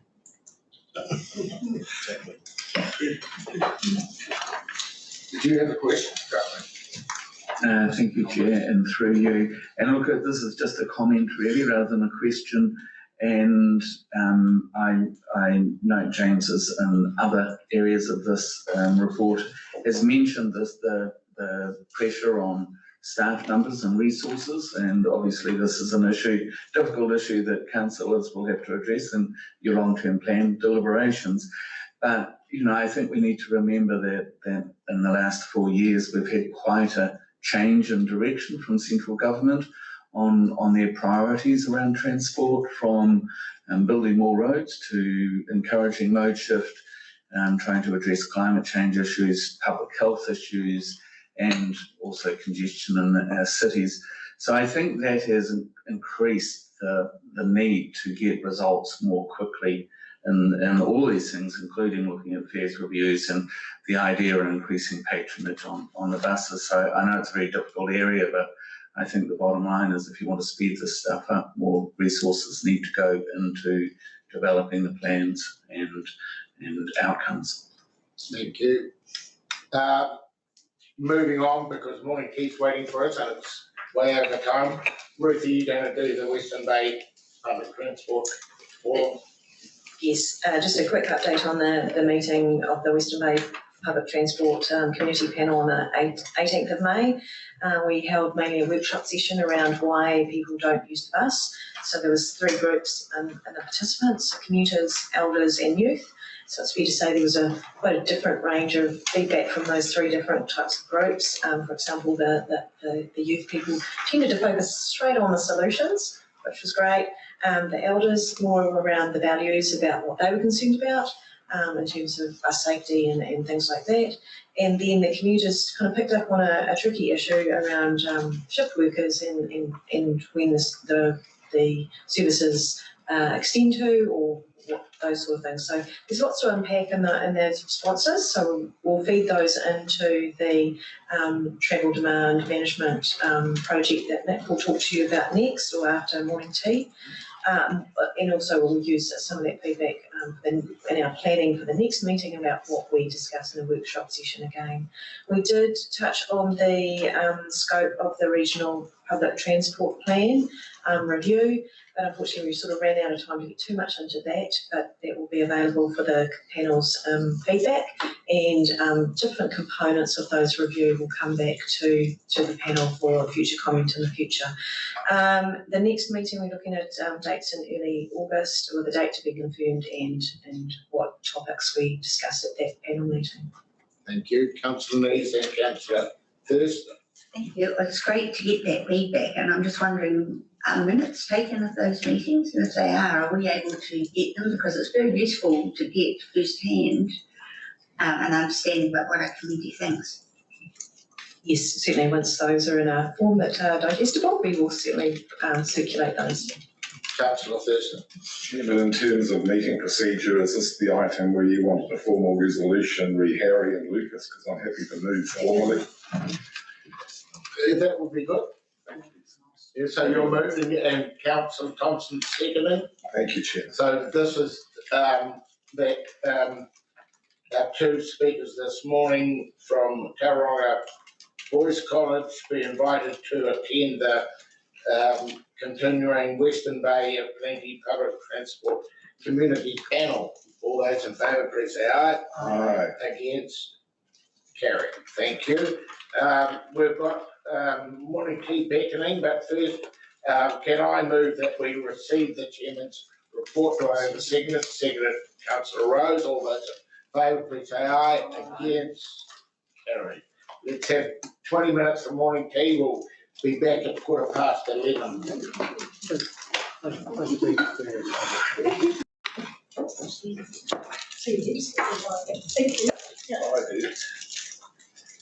We move to page, we're back in session, thank you. We move to page 27, the Bay Plenty Travel Demand Management and Behaviour Change Program. Now, this one has been presented by Nick Renton, and he's, I think, not feeling that well, so he's on Zoom. Are you there, Nick?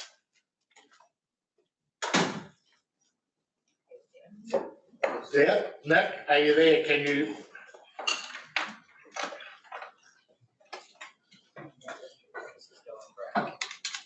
Probably does. Do you want to introduce Nick? Yeah, through this, thank you, Mr. Chairman. Unfortunately, Nick Renton, our senior transport planner, is in isolation somewhere down in Kapamoa. So he was looking forward to presenting the travel demand management and behaviour change programme item. But unfortunately, he won't be able to do that in person. So if that was okay with you, I was going to present that instead. He did say, he came on Zoom earlier and did say he will present it via Zoom. He just left his desk, so why don't you tag team with him and start off? Yes, okay. So if we can bring the presentation up, just got a few slides which we can go through.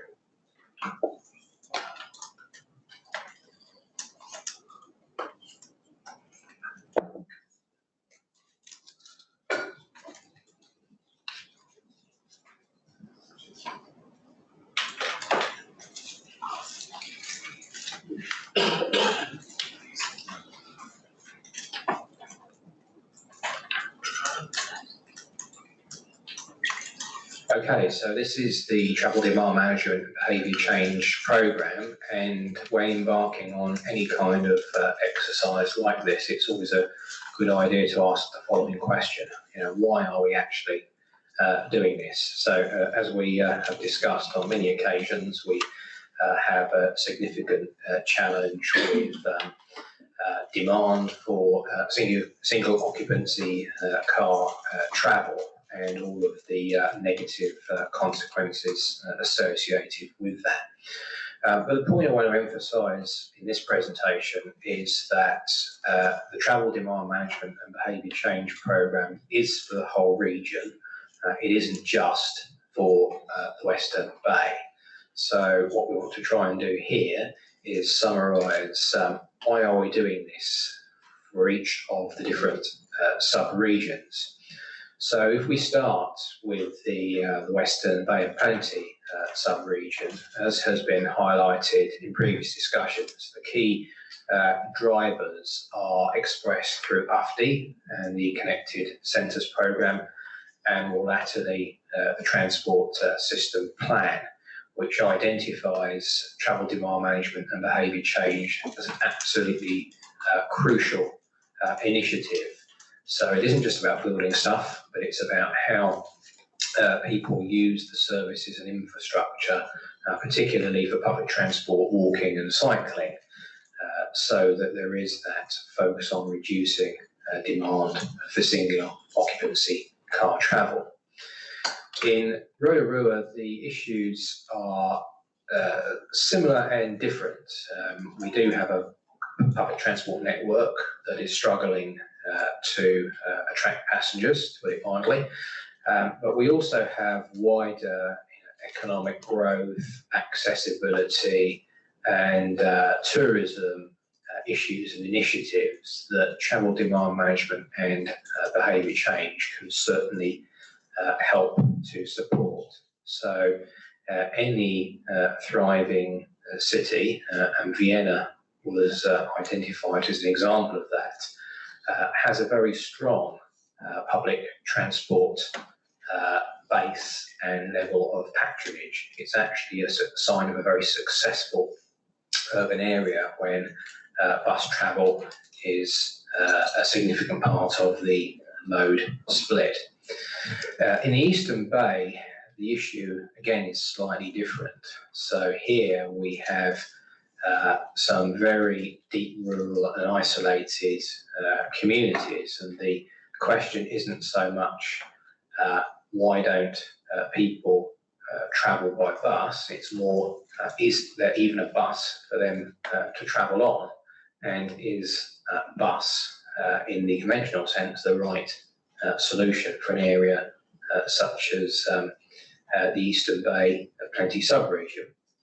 So the travel demand management work here isn't focused so much on high levels of traffic congestion and single occupancy car demand. It's very much about accessibility to key services and improving the life chances of people within communities that otherwise might be forgotten about.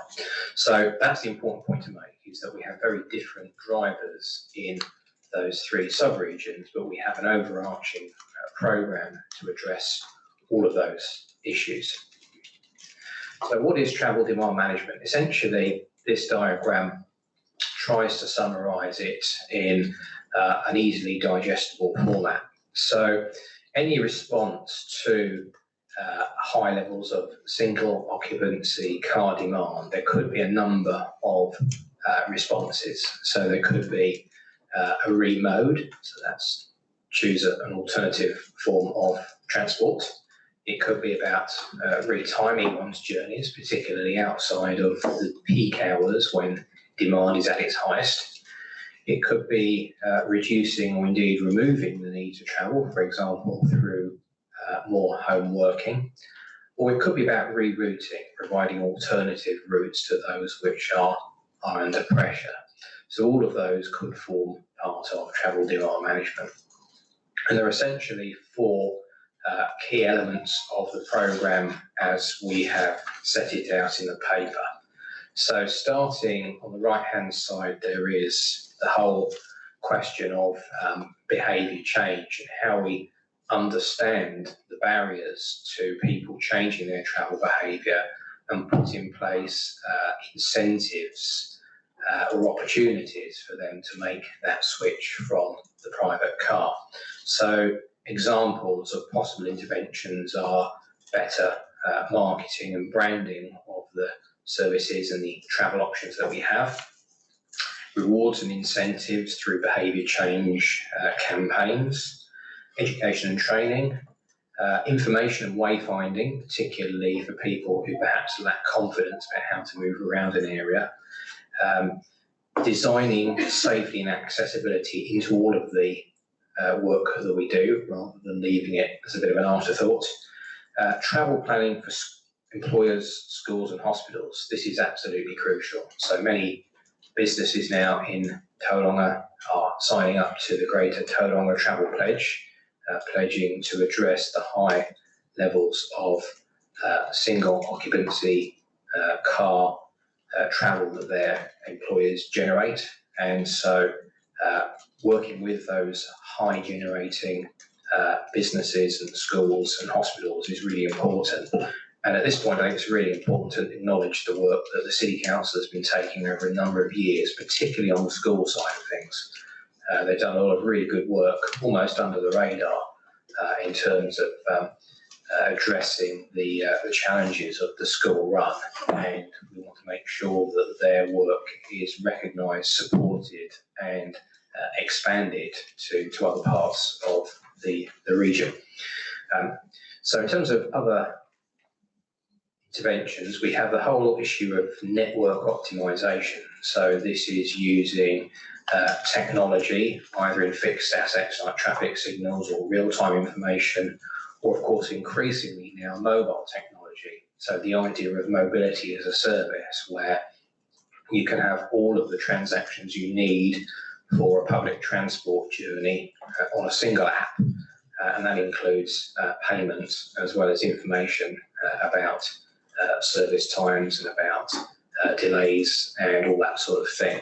So there's a real opportunity to improve and raise our game in the technology space, and this programme gives us an opportunity to look at that. There's a whole series of stuff around the policy and planning side of it. So in the Western Bay and to a lesser extent in Rotorua, we have challenges of accommodating new areas of housing and development and growth. And we need to ensure that those do not lock in just more car travel, that when we provide development from day one, residents actually have walking routes, cycling routes and public transport services that they can use, and actually that influences their decision about where to live. So there's a lot of policy and planning work that we can do around that. James, can I just ask a question? When we developed the lakes initially, we said in our policy that we were going to put buses on from day one to get load shift change so that got locked in. Do you know whether that worked as a strategy? Because it was very slow to get support for buses out of the lakes initially. But did anybody do an analysis and staff? What worries me is we look at the Western Bay, and I said in the long-term plan deliberations, every passenger that uses a Western Bay bus costs $94.94, I think it was, per seat, and the Eastern Bay's got about $25 per person per seat per trip. Those, whereas Tauranga City's $13, but it's that 90. You know, we put the service on ahead of demand for the service to try to get people, but somehow we're not actually achieving that, and that's unsustainable at that level, because not only is it $94, but that bus is emitting carbon. So we're not getting a carbon reduction up, that's, so what I'm saying in your travel demand management, are you looking at what outcome you want to make sure that it's realistic to do it? Yeah, absolutely. So the outcome we want from new developments is a significant increase in the number of journeys by modes other than the single occupancy private car, because we know from experience that in New Zealand, most developments that have been built, particularly in peripheral areas, simply lock in more car travel because they do not relate particularly well to places where people want to go. Now that is starting to change. So smart growth is looking to try and ensure that there is a co-location of residential development close to employment opportunities. So Tauriko being a particular example of that, Tutumu and Wairaki being another example. The challenge ultimately is to understand that when people plan to move into a development, where is it they are likely to want to go to for a specific series of journey purposes? Work being the obvious one. When most people make a decision to live somewhere, it's how do I get to work? That's the first consideration they make. And so from our perspective, the travel demand management program needs to engage with communities, developers to answer that question, and then ensure that from day one, there are services that actually get them to where they need to go, as opposed to just putting on a service because we feel we should have a service, putting in some bus stops and saying, well, there you go, there's a route. If it doesn't actually go where people want to go, then it's not going to achieve the objectives that we've outlined. So for me, that's the big challenge. It's just not assuming that we put a bus service on and people will use it. So that's a really important point, all about the policy and planning side of things. It sounds long term, but actually a lot of the decisions we're making about new developments are happening at the moment, through smart growth. So we need to embed all this work into the programs that smart growth are taking forward. Finally, travel demand management isn't primarily about building stuff, but the stuff we do build and the services we do provide need to be integrated with travel demand management measures. So a classic example, if we do decide to put on additional bus services or alternative bus services, what incentives, what marketing publicity will we actually put in at the same time to encourage people to actually use them? My personal view is we can and should be doing a lot more when we're making changes to provide direct incentives, as opposed to at the moment we provide publicity, but we don't necessarily do as much as perhaps we could to incentivise travel on those services. So whether it's discounted tickets or B cards, incentives for purchase of other goods and services, there's lots of options that we can actually look at. In terms of the scope of the programme, from now until the remainder of this year, there are two main phases of work. The first is to do some research and analysis at a region-wide level. So it's customer research and insights, so really understanding the current situation and the barriers to travel by means other than single occupancy private car. We do have a lot of data already, so what we're not suggesting is going out and collecting more data. It's actually making good use of the data we do actually have from the various sources. Data collection analysis we will undertake if we identify any gaps or things we don't know. But at this stage, my view is that that will be targeted at specific issues if we don't have that good information. It is important to understand case studies and best practice. So what's worked elsewhere, particularly in places that are similar to the Bay of Plenty. So we can all go to London and say this worked in London really well, but it's a very different context to the Bay of Plenty. So getting case studies from similar places to us is going to be really important, and understanding the lessons learned from those. And through all that, we'll identify gaps and opportunities in the current initiatives that we currently have, and start to formulate a programme of what we might do to address those. So phase 2, broadly from August onwards, is to actually start to answer the critical question, well, what are we actually going to do? So it essentially involves identifying what we might term some quick wins, some things we can actually just get on and do with relatively little funding, but also more importantly perhaps then to develop a short, medium and long-term programme of initiatives for each of the 3 sub-areas, working very closely with partner organisations. And the key point to make here is that Regional Council cannot and should not do this on our own. We are very, very reliant on partnership working with both Waka Kotahi and the territorial land authorities, who, as I mentioned earlier, are already doing some very good work in this space. So the role of Regional Council is not to take things over, it's not to dictate what happens, it's to provide that overall coordination and system-based view, but then very much setting the objectives and the strategy, and then letting the staff in the relevant organisations get on and deliver, and give them the support and hopefully the funding they need to actually take their work to the next level. So what I'd like to see, certainly, if not by the next PTC, the one after, is that programme set out so everyone can understand what's actually going to happen. Final slide. The importance of publicity and marketing is absolutely crucial to travel demand management and behaviour change. So a couple of examples. The left-hand side is a real one. So this is from Sydney. And as with any brand, it's important to get your strapline absolutely right.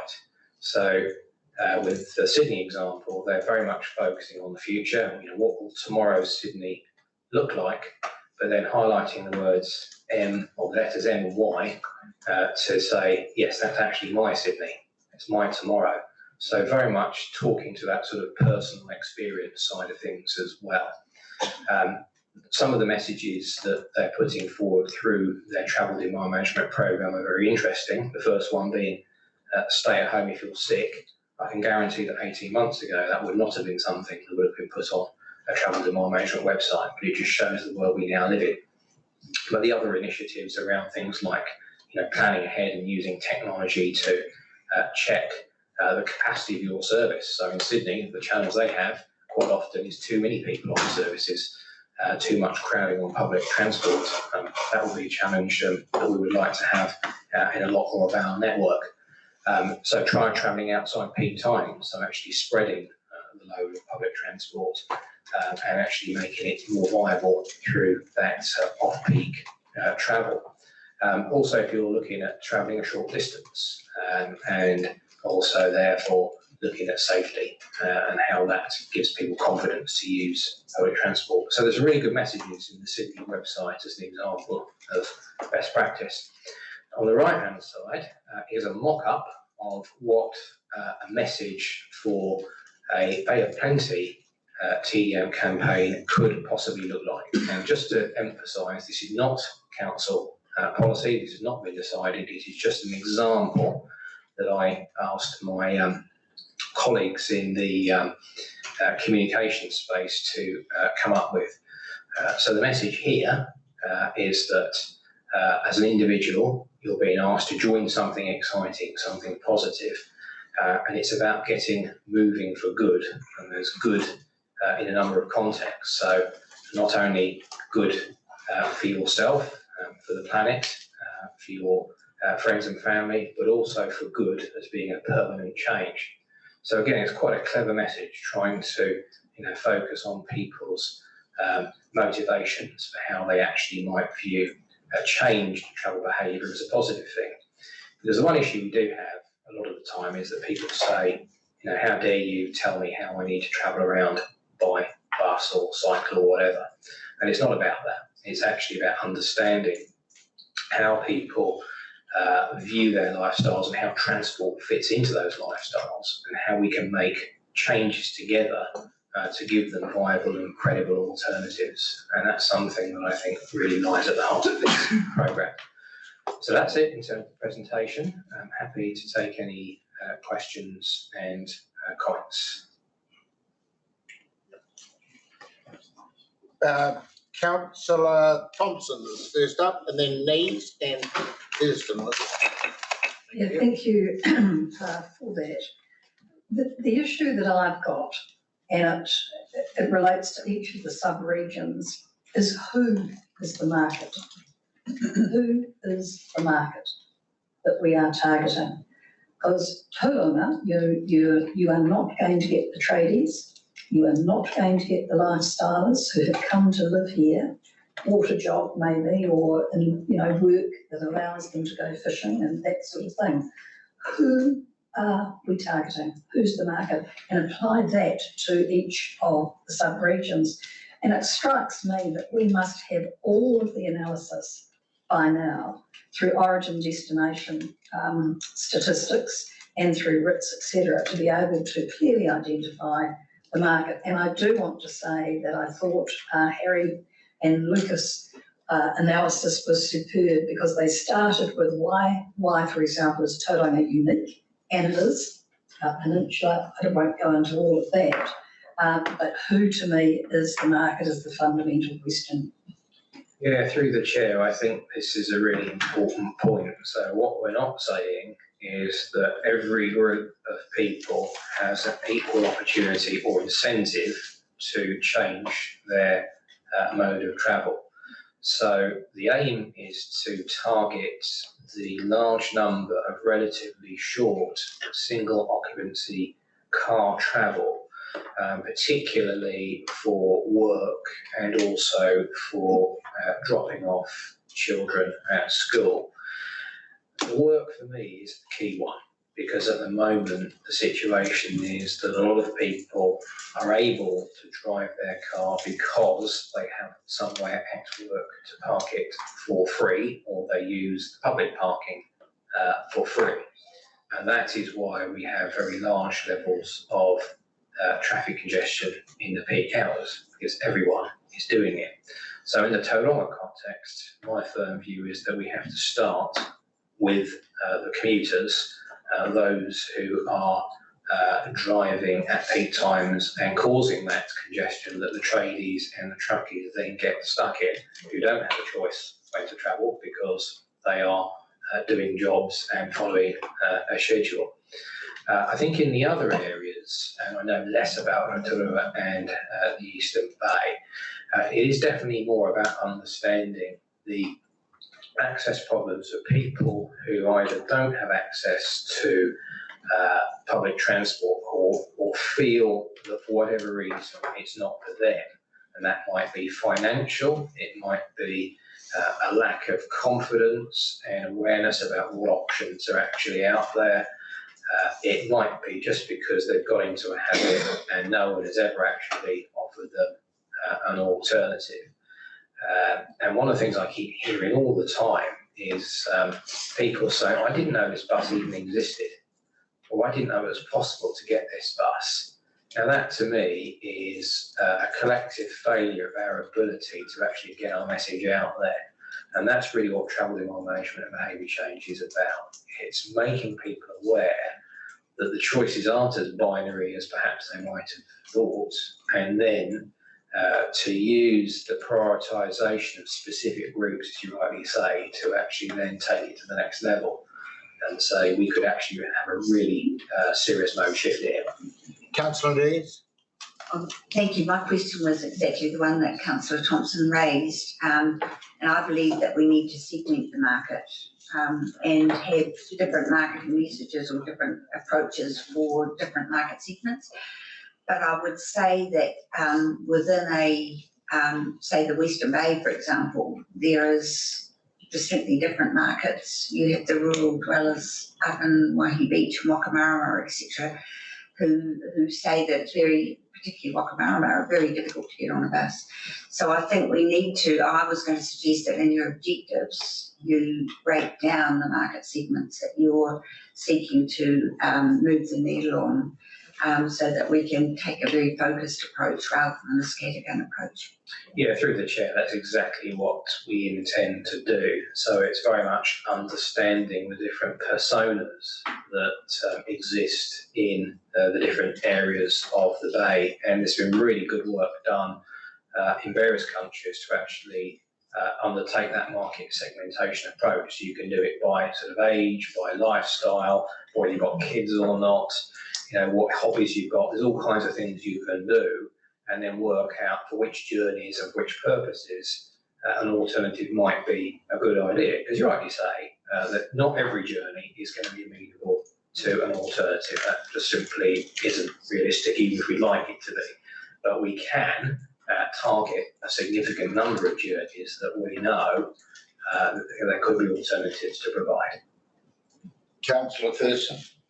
Thanks, Chairman. One's a comment and the other two are questions, but reference has been made in your presentation to Rotorua, and I know Phil Thomas will support me here, but we are, you know, what you're dealing with in Rotorua is another car culture, very similar to Tauranga and the Western Bay, and bringing it down to the level of this homeless issue that we're confronting in Rotorua at the moment.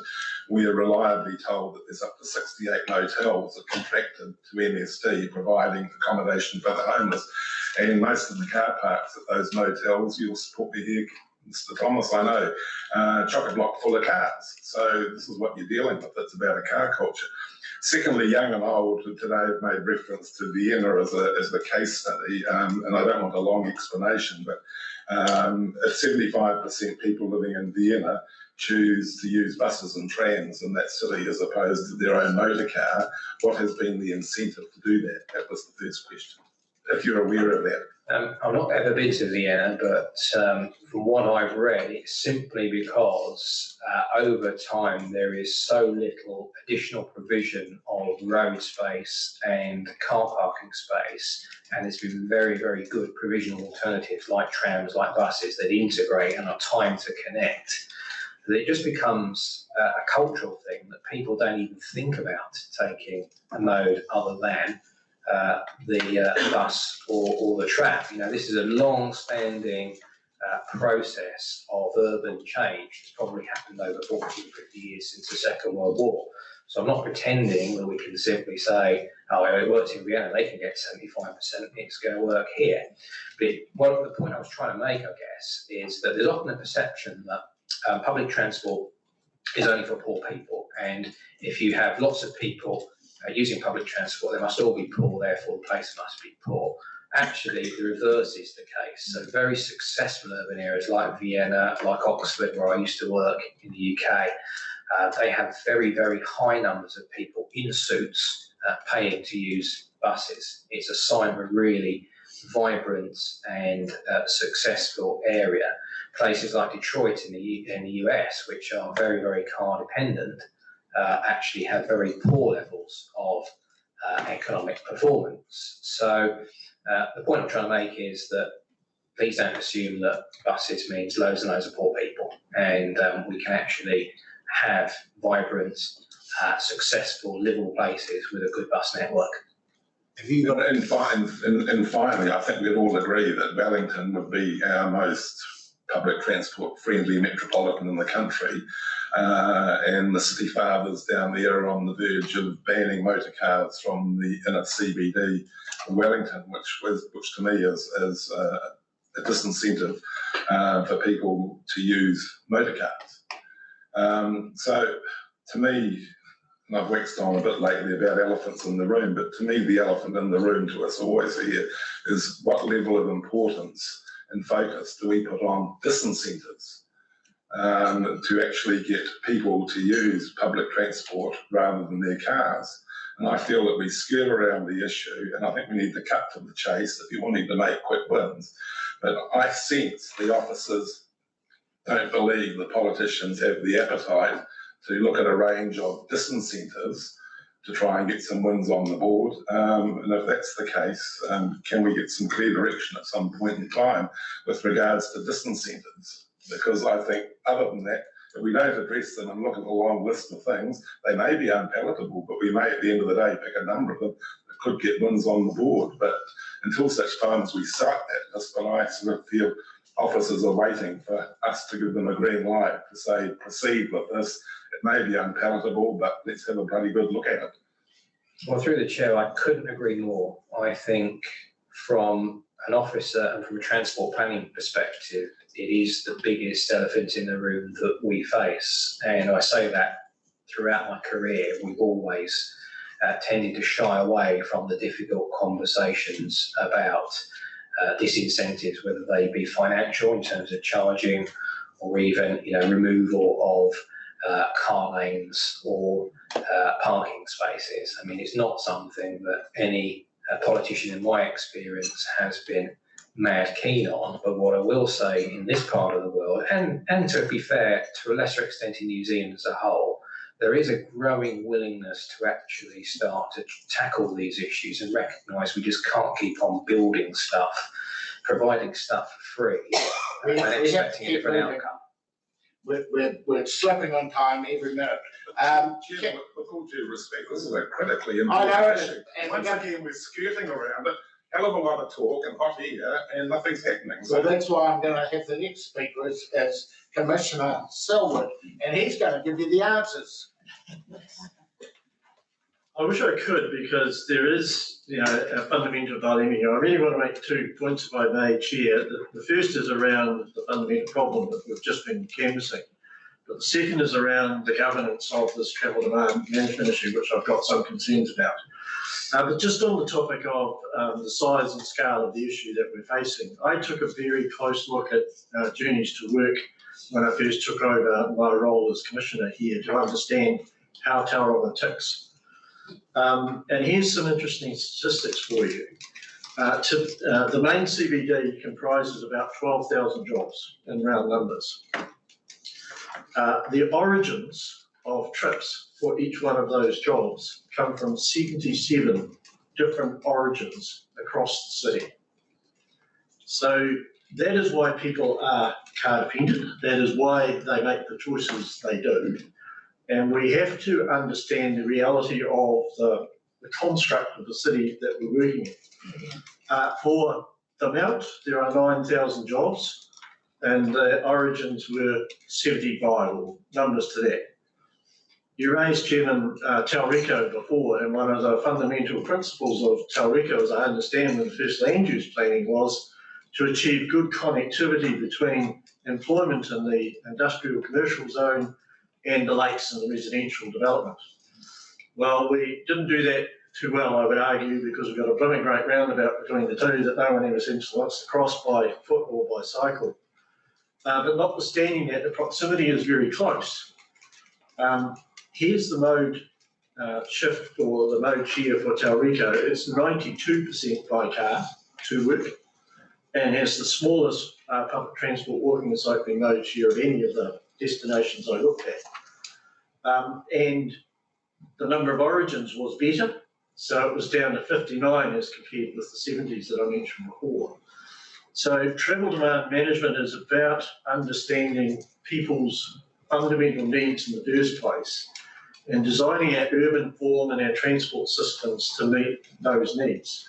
And whilst I have sympathy with Councillor Thurston's frustration at the lack of progress and our need to provide disincentives, equally we have a need to provide a service that meets people's needs.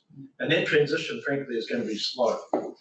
Tauranga City Council, as a result of the smart growth and UFT and TSP kind of processes, is very focused on increasing the level of density, particularly across the Te Papa Peninsula. It's fundamental to our future land use. The provision of public transport on the Cameron Road spine will be material to delivering that outcome. But right now there is a lack of community understanding about that vision. There's certainly a lack of community buy-in to that vision. And so we're getting considerable pushback from the community about, A, the level of identification, and B, the form and function of Cameron Road and how it's going to operate. And so this is a significant challenge for us. Unless we take the community with us on this journey, we're really going to struggle. So there's a lot of work gone into the TSP. The first 3 years of that are really dedicated to demand management solutions. And that really brings me to the segue around the governance of this particular initiative. I'm fully supportive of the Regional Council having a strategic overview and a coordination function between the relative TLAs. But when I see the recommendations around adoption of specific investment proposals, those decisions are indeed the decisions that will be taken by the territorial authorities. Right or wrong, that is the structuring process that we have. So my request, I haven't got a motion around this because I think it could probably be minuted and noted by the staff, but the need to fully integrate the TLAs in that decision-making governance process so that the right decisions can be made to enable the strategy to be delivered is fundamental to this. And I have a concern with the recommendation that we have at the moment that is proposed that the Regional Council Public Transport Committee will take strategic decisions about to adopt specific investment proposals. I don't see that as the function of this committee. The function of this committee is to provide coordination, opportunity for us all to wear and provide an overall strategic direction to which then the individual councils can respond and hopefully support. But I think we've got the governance mix wrong here and we need to relook it.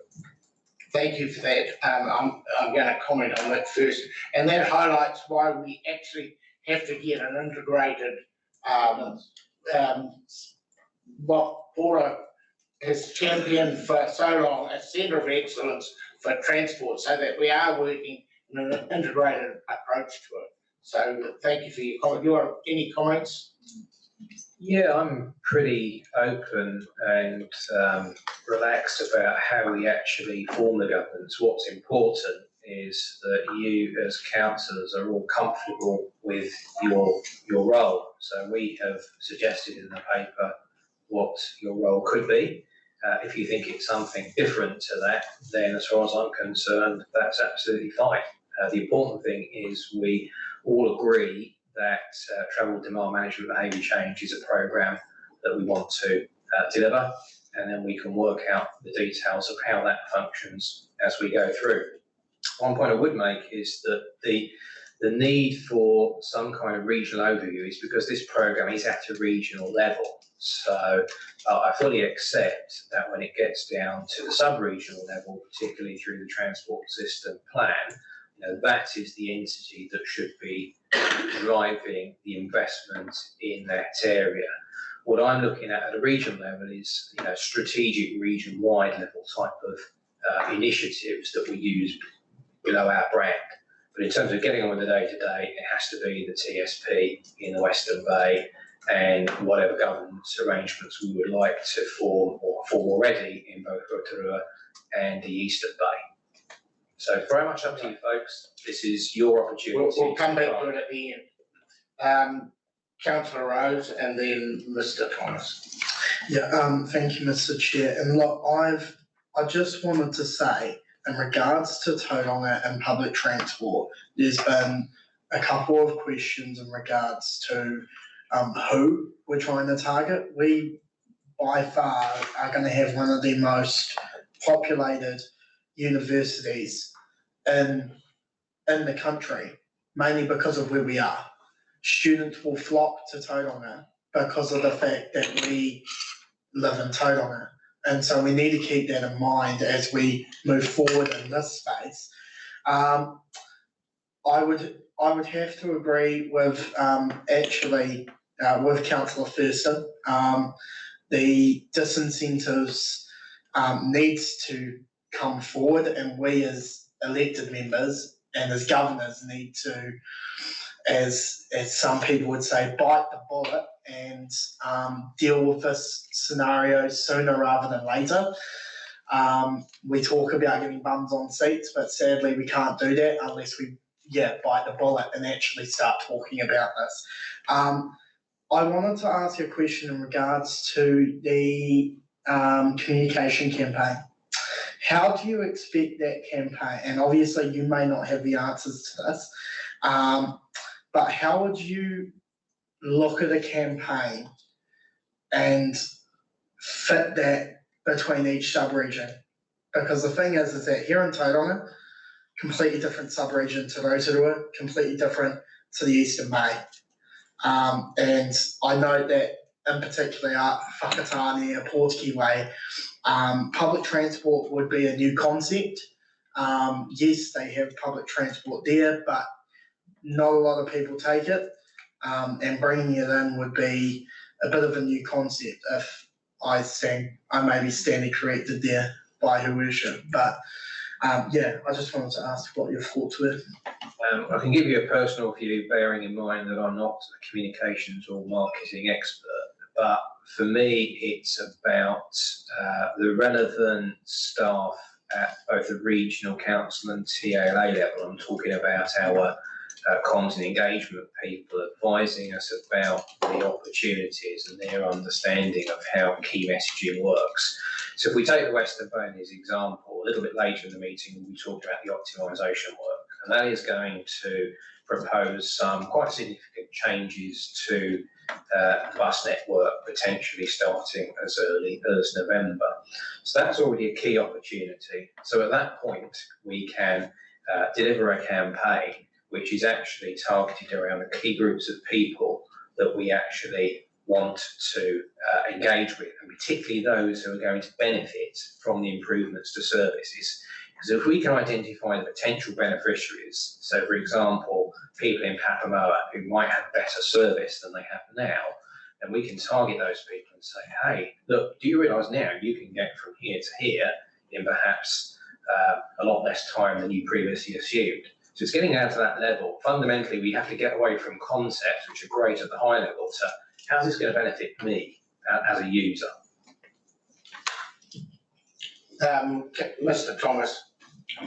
Thank you, Chair, and excuse me. But we get reports on many programs at this committee.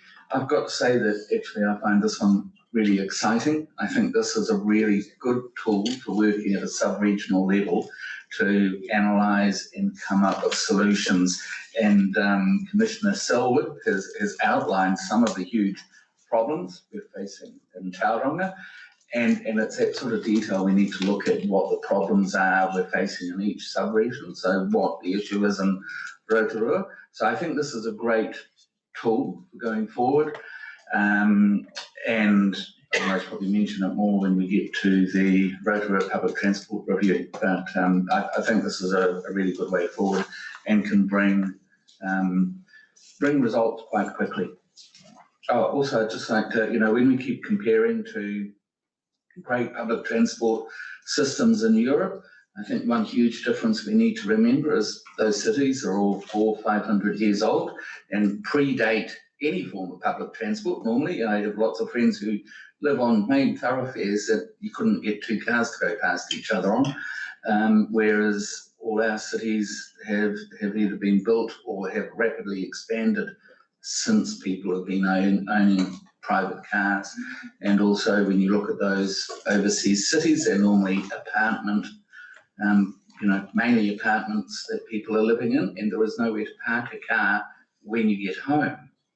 So it's not finding parking when you get to work, it's actually parking your car when you get home.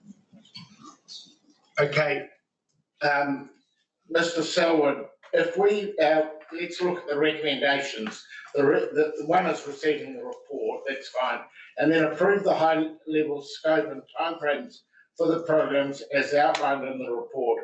And then the addition would be, but also recognises the jurisdictions of all entities. Would that cover what you're trying to get to? Yes, I think it would. I mean, this needs to be worked up, I think, by the respective staff of each of the TLAs to figure out how this will operate. And they've been here to listen to that conversation, so I'm satisfied with that change to the recommendation.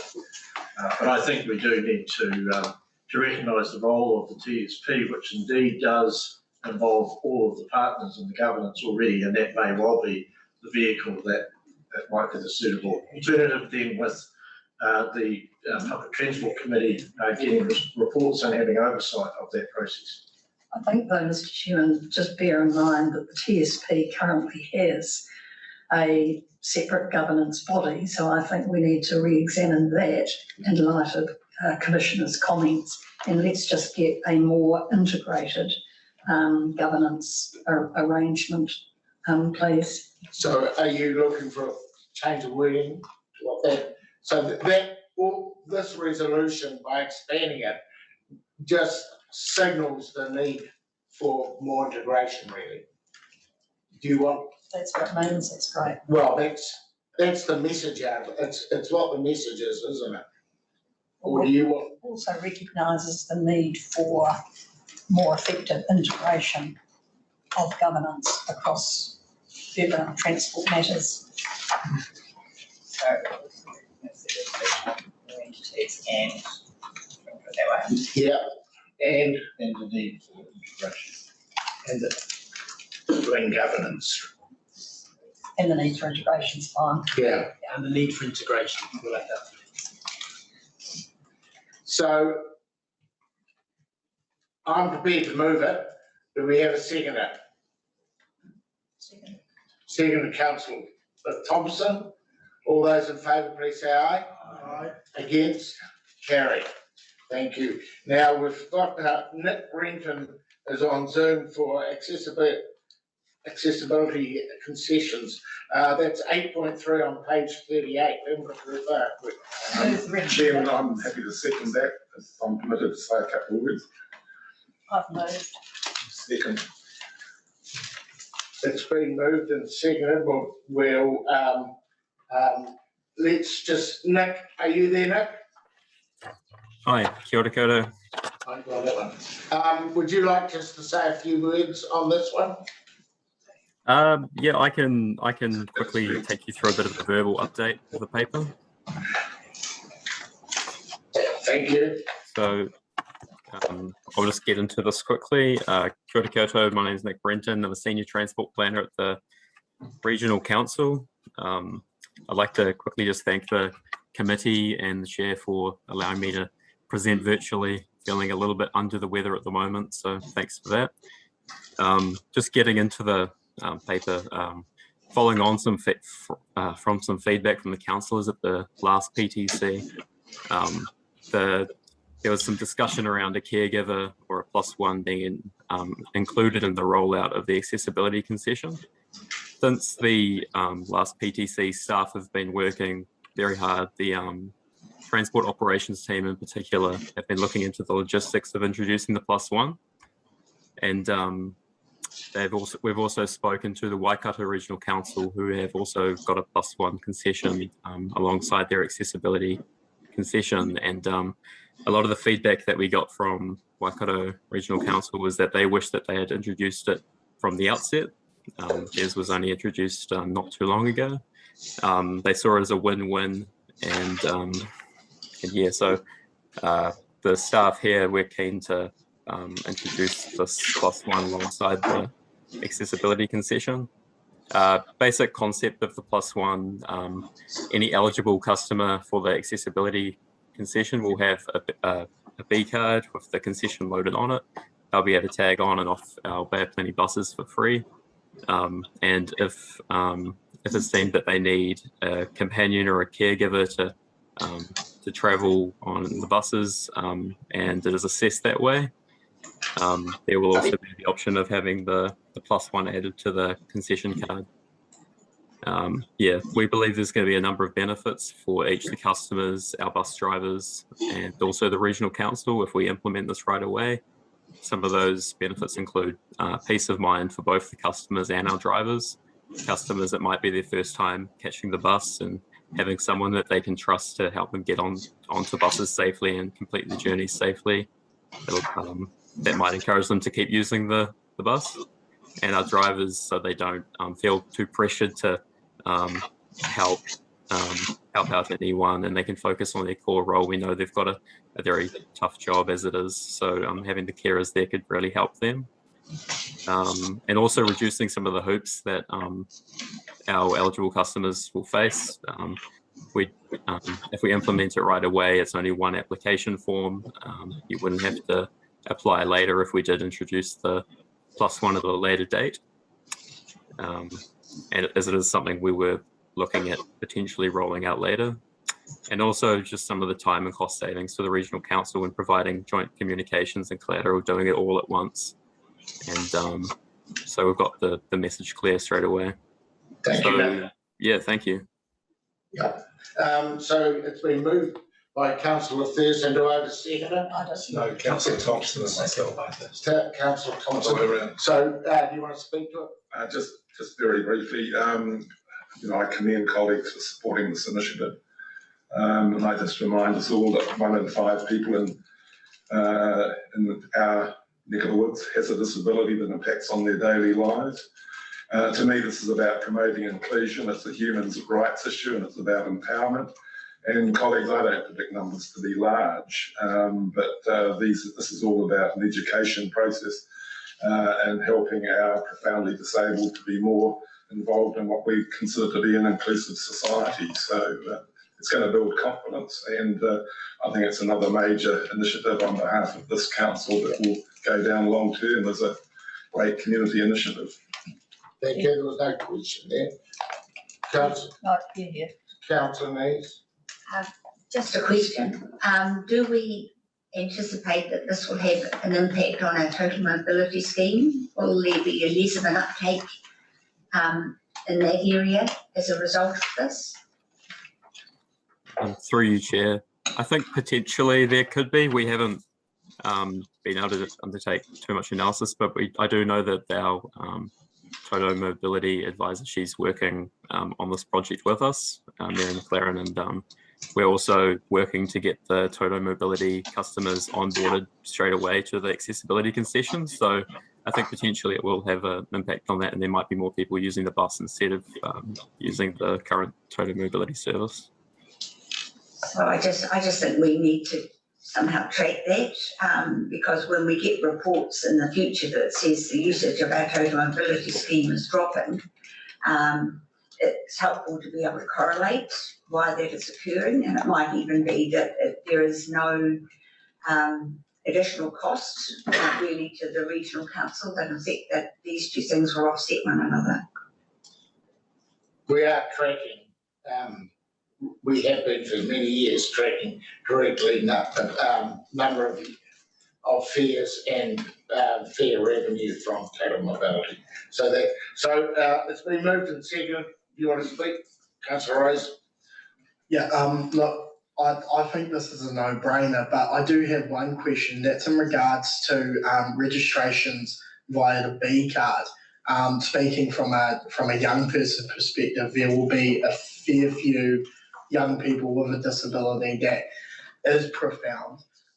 Would that make a difference in regards to registering a B card? For example, the fact that a lot of them will already have one with their school concession on it. So would that need to be changed so they can access it during weekend periods or not?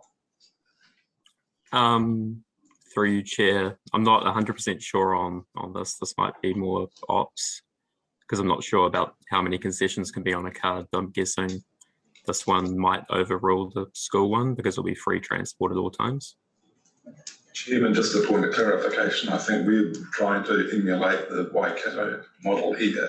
And I think in the Waikato, they have to be registered with an appropriate disability organisation like the Foundation or CCS, Disability Action or Epilepsy or something. So they will have a card that they present. But at the end of the day, don't let's underestimate, the compassion and professionalism of the bus drivers in this who go, I think, that extra mile to help these people in our community.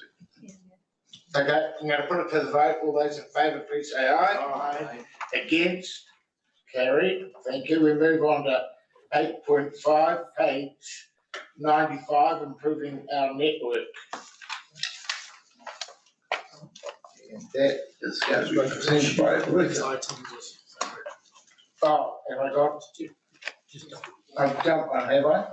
Rotorua, sorry, I have 8.4, which should be on page 42, Rotorua Public Transport Review Consultation Feedback. All right.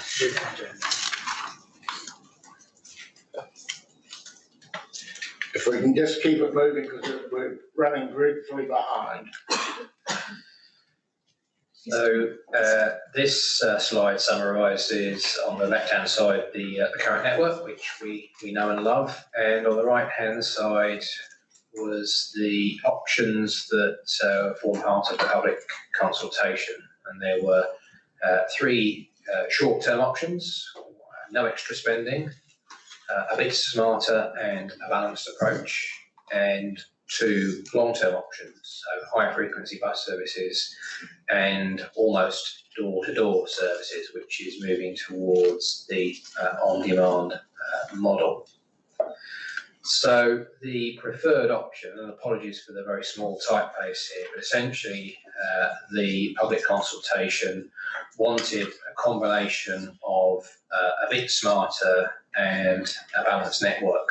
So a bit smarter is effectively a credible new minimum that optimises the existing network and makes some basic but actually quite valuable improvements. So things like new on-bus screens and audio to get better information on stop locations and attractions, revisions to the timetable so the buses can actually operate to time, and also looking at extending some operating hours into the evening and more services on weekends.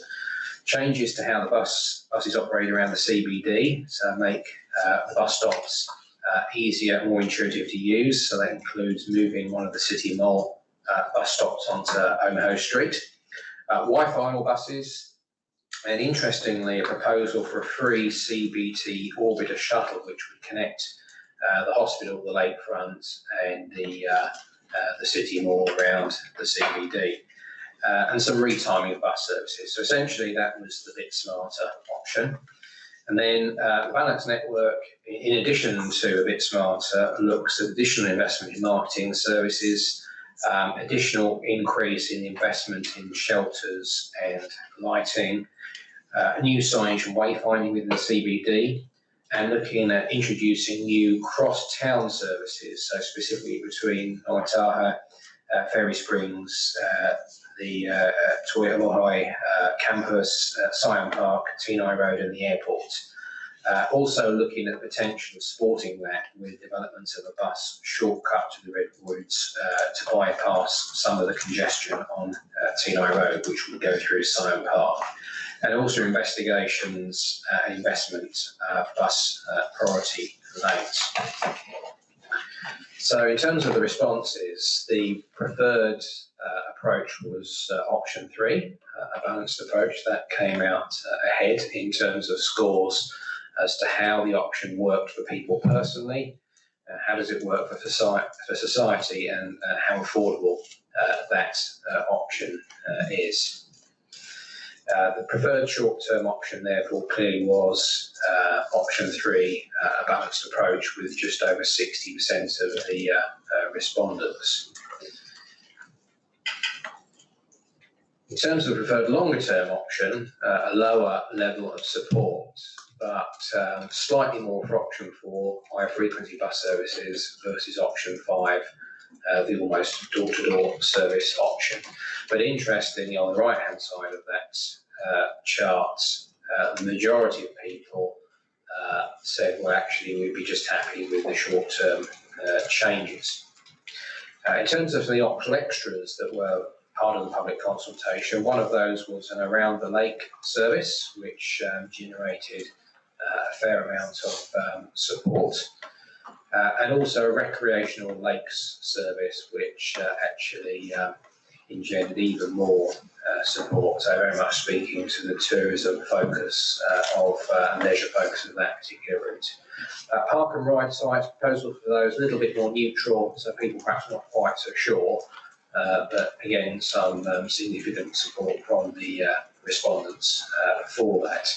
So in terms of the next steps, firstly and most importantly, we are looking to commission an optimisation review, so working out how we can do better within our existing budget. That has to be the basis on which we work and we develop a solid foundation for any future investment. Other things we'll be looking to do is undertake a cost-benefit study of the balanced approach proposals. We don't have to do a formal business case if the funding is less than $2 million. We still need to work out why it is a good idea to do something if we're going to invest further money in it.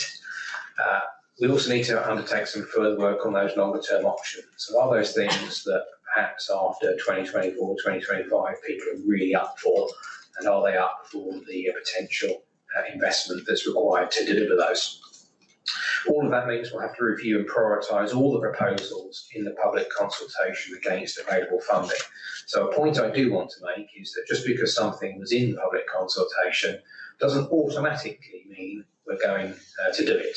So a good example is the CBD orbiter, whether that CBD orbiter is free. There are going to be strong views, I think, for and against, and as regional council we have to look at those and decide what is actually the best option. I'm sure people will have a view around this table as well. Now bear in mind we have a new contract coming in Rotorua in 2024, so we have to understand for any new service options, how are those going to be integrated into either the existing contract, which will be very challenging given that it's not got a lot to run, or the new contract in 2024, and recommending a final investment package for actually implementation. So what horses do we want to back within those proposals, and what are we willing to put into the future programme of work? Any questions, comments, and then Mr. Councillor Thurston.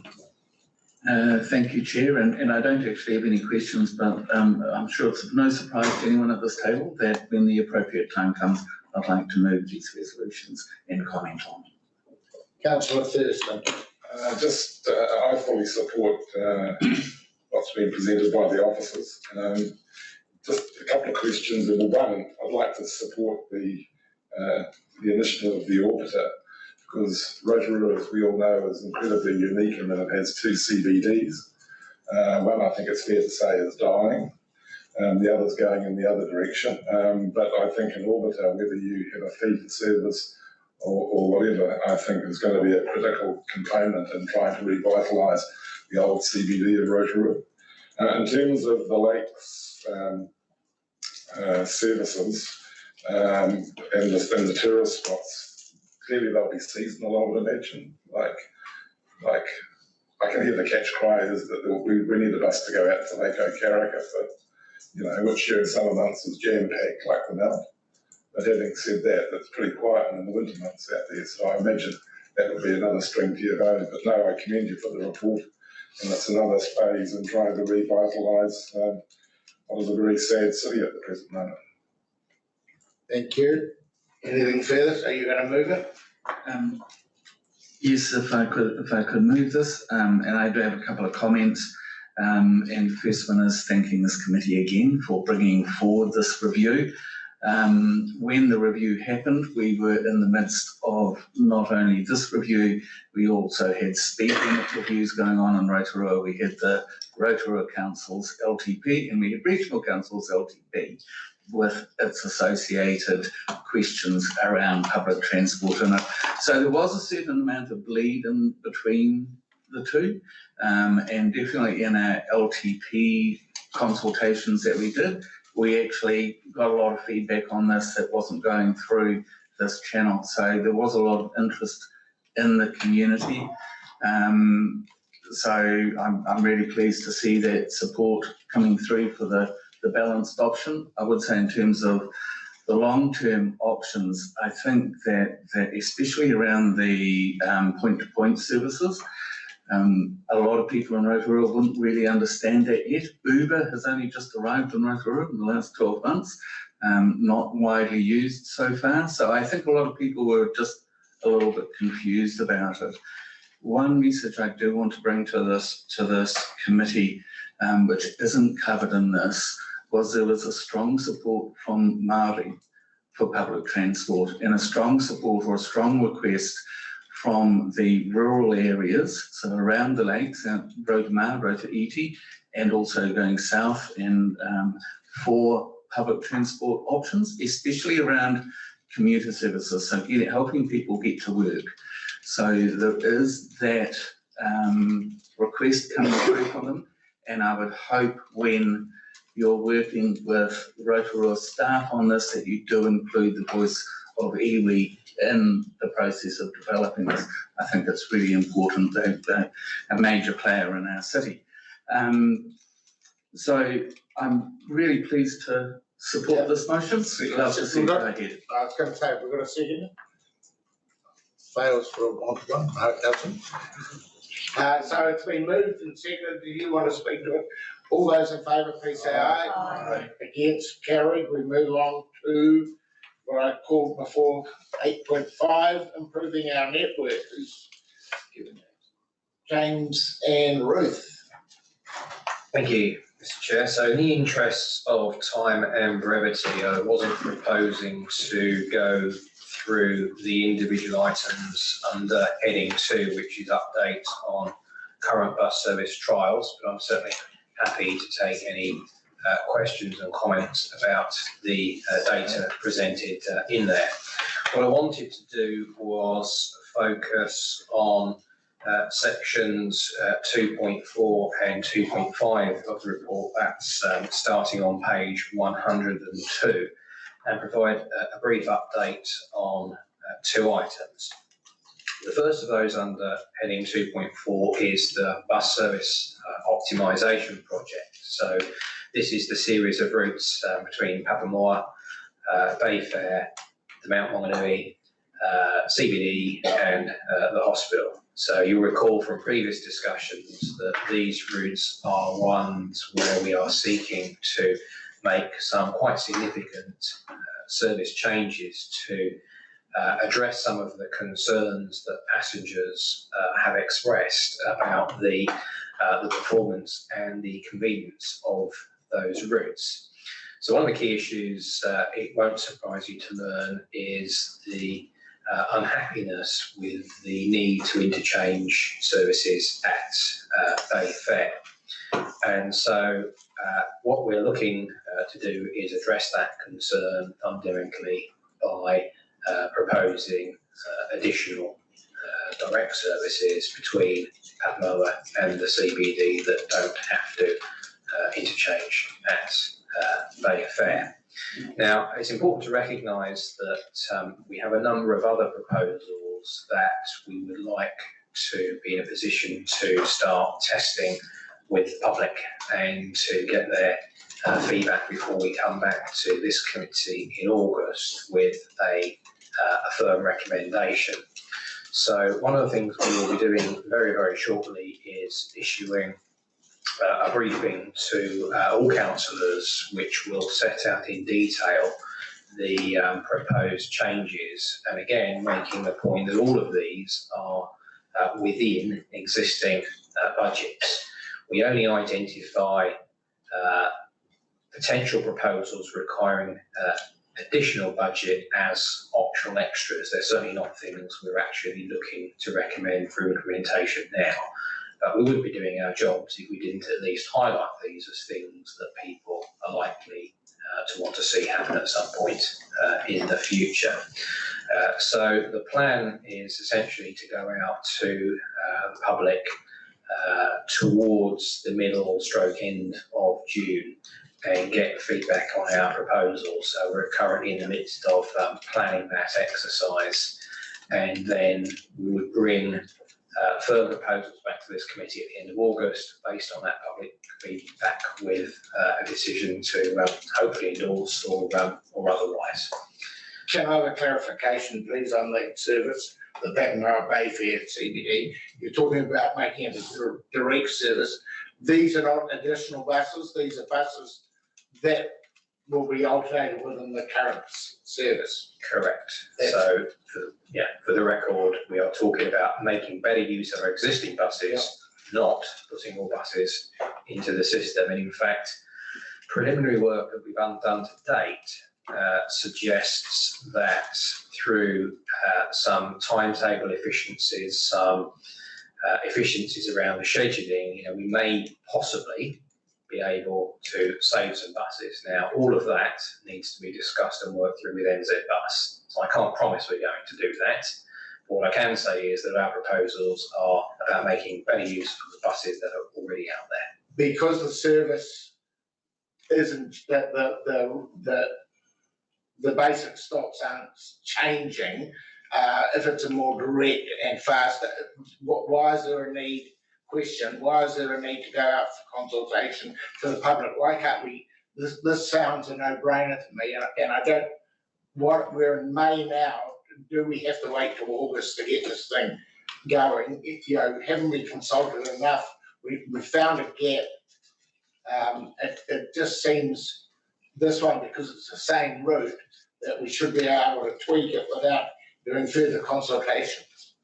It's not the only proposal we have in the package, so I think that's the point to make. There are a series of proposals which will inevitably create some winners and some losers, so people who perhaps might not see their bus being as frequent as it once was.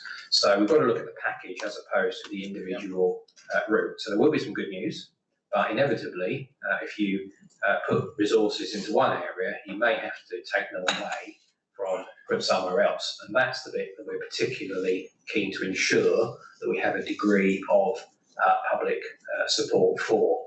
So I think it's good practice that we do go out. It won't make any real difference to the scheduling, because with the best will in the world, even if we decided to do things now, we have a significant amount of work to do with NZ Bus, who have their own challenges at the moment.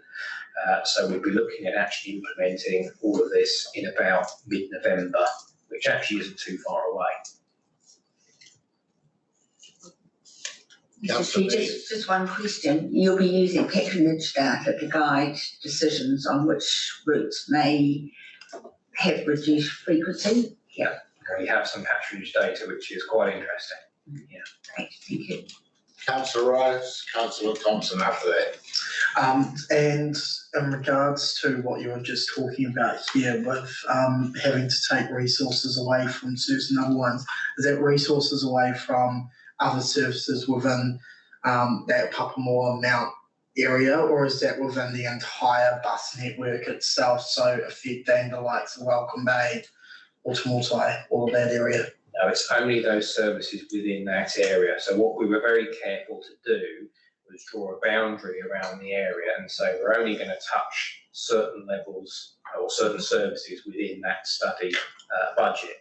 So the next challenge will be to look at the rest of the city and then undertake a similar exercise, but we deliberately try to keep it focused, because otherwise you'd end up doing a review of everything, and that would be a really big piece of work. So we thought we'd rather take a view of a limited corridor, get something done, hopefully actually show that it works, and then roll that out to the rest of the city. Thank you. Commissioner. Thank you, Chair. Very quickly, well done. It's great to see the data informing the decision making. Share your desire to accelerate this as best we can, notwithstanding the need to consult. As I've gone round with other commissioners, particularly in the Papamoa community, but there is concern about the bus transfer generally in the city, and certainly in the Papamoa Mayfield. So good on you, well done, can't wait to see it. Councillor Thompson. Yeah, question. Are we keeping pace with school service demand? That's not something I can really answer, because it's a challenge that our operations colleagues are fighting with on a daily basis. So I don't know whether they want to answer that one, because I'll just get it wrong if I try and give you the my view. Jess? Are we keeping pace with school service demand? Okay. Yes, yes, it is an ongoing challenge. Essentially what we're doing at the moment, as demand increases, we are having to put additional buses on. So this year we've put an additional 3 buses into the school bus network, so that's the blue buses. But anecdotally, some of the feedback we're receiving is that the urban buses are now becoming quite full and quite overloaded. So that's something that we are going to have to look at. It does, well, it's wonderful to have such amazing patronage. The success of the school services is really bringing other challenges for other parts of our network. Mr. Chairman, could I ask that we have a brief report on it at our next meeting? My anecdotal evidence where I live suggests that we need more buses for school services, and parents are reverting to taking their children to school. Anecdotal only, but I'd appreciate a report on it. Thank you. Thank you, that's noted. Do you want to go on to the 2.5? Yeah, certainly do. So item 2.5 is an update on the proposed on-demand service trial in Kawerau. So members of the committee will be aware that from the end of this month, we will be introducing additional services on Route 135 between Kawerau and Whakatane. And as a result of that, it has called into question the rationale for progressing with the on-demand trial in Kawerau itself. So officers have looked at this issue in some detail and have come to the conclusion that there is a risk that if we introduce the trial at this point, it will simply duplicate the improved services that we're already providing. We don't want to be in a situation where we're putting more money into a service that's already being met by other needs. There is another concern, which is that evidence from the trial in Timaru is that on-demand services, whilst they're actually very popular with passengers, and whilst they have generated patronage increases, they're also significantly more expensive than the councils had anticipated. So there is an ancillary concern that the allocated sum of money, which is $68,000, is likely to be insufficient to run a credible on-demand service as part of that trial. So our recommendation on the basis of those factors is that we introduce the increased frequencies on 135, and we review the situation and decide whether in the next 12 months we want to go ahead with the trial, or whether we decide to look at on-demand trials elsewhere across the network. And this is where the Travel Demand Management and Behaviour Change Programme could be quite useful in actually understanding where some more promising opportunities might be, because there could be other parts of the area that actually have no service, and they look at Kawerau and say, well, not only have you got the 135, you've got an on-demand service as well. So we have to be mindful about that sort of equity issue when it comes to geography, particularly in the Eastern Bay. So I realise that that decision, or that proposal, I should say, is something that perhaps some people might be disappointed about, but we feel as officers we have to be open and honest with our view about whether we feel that this is actually something worth pursuing now, or whether it's something we can look at again in 12 months. Councillor Nees. Thank you. What conversations have we had with Kawerau District Council on this, or is this going to come like a bolt from the blue?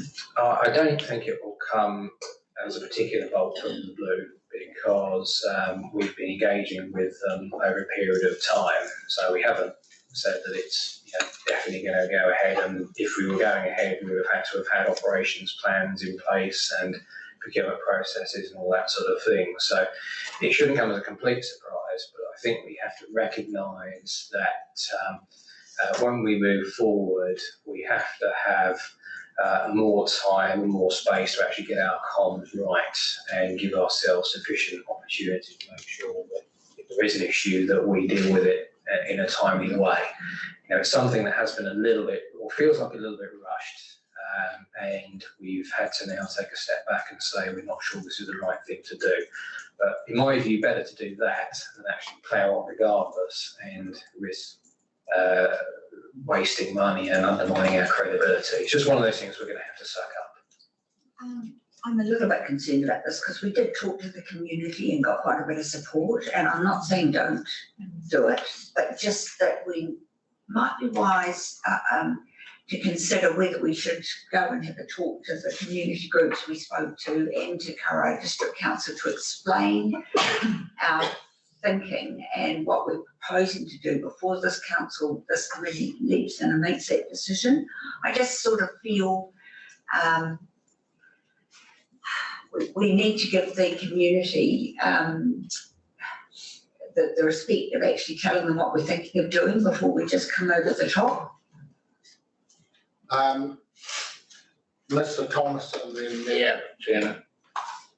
Thank you, Chair, and through you. Look, I agree with Councillor Nee's comments there about going back to that community. I think it's always important to maintain credibility with communities once we've consulted with them. In some ways, it seems to make sense to me to delay, but I think we do need to talk to the community. The other thing I would not want to lose is trialling an on-demand service in our region. I think we can look at Timaru, we can look at other areas, but there's nothing like seeing how it works in our Bay of Plenty region. And we've had several communities express interest in the idea. And so I'm reassured of the comment that if we didn't do it in Kawerau, we might look at doing it in some other areas. But I think we do need to trial it at some point. But I do think we need to go back to the Kawerau community before making a decision. Mayor Turner. Yes, I think I'd like another discussion with Kawerau. I think what people got to understand in the Eastern Bay is the strong interface between the three council TA areas. So, for instance, Kawerau is a huge hub for employment, but a large number of people that work in Kawerau live in Whakatane. And so just that sheer interface in and of itself is quite significant. What I'm not clear in my mind about is whether the service that's being used is by workers getting to and from work or whether it's other needs. And of course, they also feed into the Whakatane Hospital and some of those things. It's quite a small community. It has been in recent times, the Eastern Bay, we've always been told we're a region in decline. And suddenly everybody's changed their messaging and they're now calling us a surge region because of jobs and things that are coming online in Putiki, Kawerau and Whakatane. So we're in a state of change right now. Our spatial planning has got to be completely reviewed for housing. Housing and work training is now huge issues for us.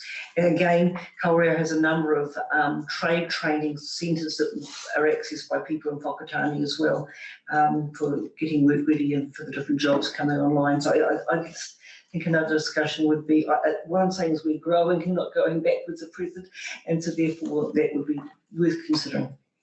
So the recommendation is agree to reconsider. It's not saying cancel it. So I think the proposal to actually talk to that community more still fits within the recommendation. I don't see a need. As long as it's what you're saying, that reconsidering means we're going to consult with those affected as part of reconsidering, not just looking at our own figures. Yeah, sure. So do you want to add some wording in there? If that needs to lock in like that, yeah. If that was the understanding that in reconsidering we were going to have some conversations with the affected parties and particularly with the council there, then that's fine. But if that needs to be added in, then absolutely we need some wording for that. Mr. Chair, I think if you read recommendation to it, it assumes that we're not going to do it for 12 months. And I'm not saying that we won't agree to this maybe at the next meeting, but what I'm saying is before we do that, which is tacitly agreeing to delay any on-demand trial for 12 months. Is just to go talk to them and just say, this is what we are thinking of doing for these reasons, and get their feedback, and then bring that back to us at another meeting, Mr. Chair. Because this is assuming that we're making a decision that we're not going to do it for 12 months. And I think before we make that decision, we need to have at least have a discussion with that community. Mr. Chairman, suggested wording. Sound, please. Agrees to consult with the community to reconsider blah, blah, blah. Yep.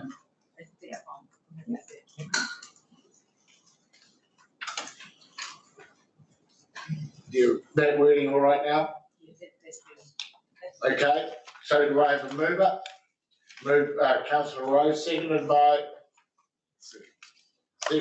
Councillor Thurston. I put it to the vote. All those in favour, please say aye. Against, carried. Mr. Chairman, estimated time for departure. I'm going till 1 o'clock. Before that sleeping bag. Yeah, well, if you want to keep talking. Updated bus non-user survey, page 105. This is an information only one. Given 20 minutes for 3 reports, I will take this one as read, but just provide very brief context. The committee will recall in November last year, we brought the bus user survey and bus user non-survey to this committee, and we said we were going to go back out to survey a larger group of respondents in the 65 plus age group, and more of the Māori population, because the demographic wasn't representative of our community. So that has been done, and this report provides an update of that bus non-user survey. There wasn't too much that changed. I'll just make a note of a couple of points. 73% of all respondents said they would consider using the local public bus service in the future. And then, 62% of respondents cited convenience as the main reason for using private transport over public transport. Now that's the one area that did jump up from the previous survey. So with the previous group of respondents, that statistic was 58%. So with the greater proportion of those over 65 and the Māori population, that's jumped up to 62%, stating convenience as the reason they don't use public transport. I'll take the rest of the report as read if we want to keep moving through. Unless there are any questions? Moved by Councillor Rose. Seconded by Councillor Thompson. Everybody's happy to vote on this? It's only receiving the report. All in favour, please say aye. Aye. Against, carried. Thank you, Jess. Page 151, public transport performance monitoring. Again, I can take this report as read. We do talk a lot about the statistics through performance monitoring in all of our other reports. I will make note of Rotorua and Whakatane though in this report. So we were again in Rotorua down 34% for Q3 and 30% year to date. The interesting thing with Rotorua though is that while we're seeing a decrease from those 1920 patronage years, we actually have seen quite static numbers post-COVID. So there hasn't been a lot of variance since post-COVID. So this year certainly we're back at the levels that we were last year post-lockdown. And then for Whakatane, while year-to-date patronage was down 17%, Q3 actually increased 60% on Q3 last year. So again, that's something that's just a little bit different from what we've been seeing consistently since lockdown. I did just want to make note of a couple of other things. So Route 85, which is our Waihi Beach town connector, we had reviewed the timetable in that area, and we've added a stop at Waihi Medical Centre. And that's just on the feedback from the community through the operator. So that change went live on 30 March. And then also just with total mobility, I just wanted to confirm that we now have 3 additional operators in Tauranga We have an operator in Katikati and 2 in Rotorua, and we've received some really positive feedback from the community around those additional service providers, particularly in Katikati, where previously they didn't have a service provider there. So I can take the rest of the report as read unless there's any other. Any questions, Councillor Neves? Thank you very much, Jess. On page 161, you've got a graph which is reasons for missed trips last 12 months. And there's a dotted red line on contract breach. Can you explain what that's telling us? Yeah, so in our contract, for there to be a contractual breach, there needs to be 5% trips missed. And so what's that is showing, the number of trips that are missed, but then how far off that contractual breach they are. And so the 5% breach is really consistent across the country, and that's largely set by Vtom, although a lot of operators are now starting to move away from that, and certainly something that's under discussion in the Vtom review as to whether that's the right measure. So is that telling me that they are in breach or they're not in breach? Not in breach, so they have to reach that line to be in breach of contract. Oh, gotcha, thank you. Very high threshold. Yeah, I envisage a lot of councils will be providing feedback on that in the Vtom review. Any further questions? Can I have someone move the report, please? So moved. Councillor Thurston, seconded Councillor Neves. All those in favour, please say aye. Against, carried. This ends the public section of the meeting, and we will now go into public excluded, as noted in the agenda. This will end the public Zoom recording.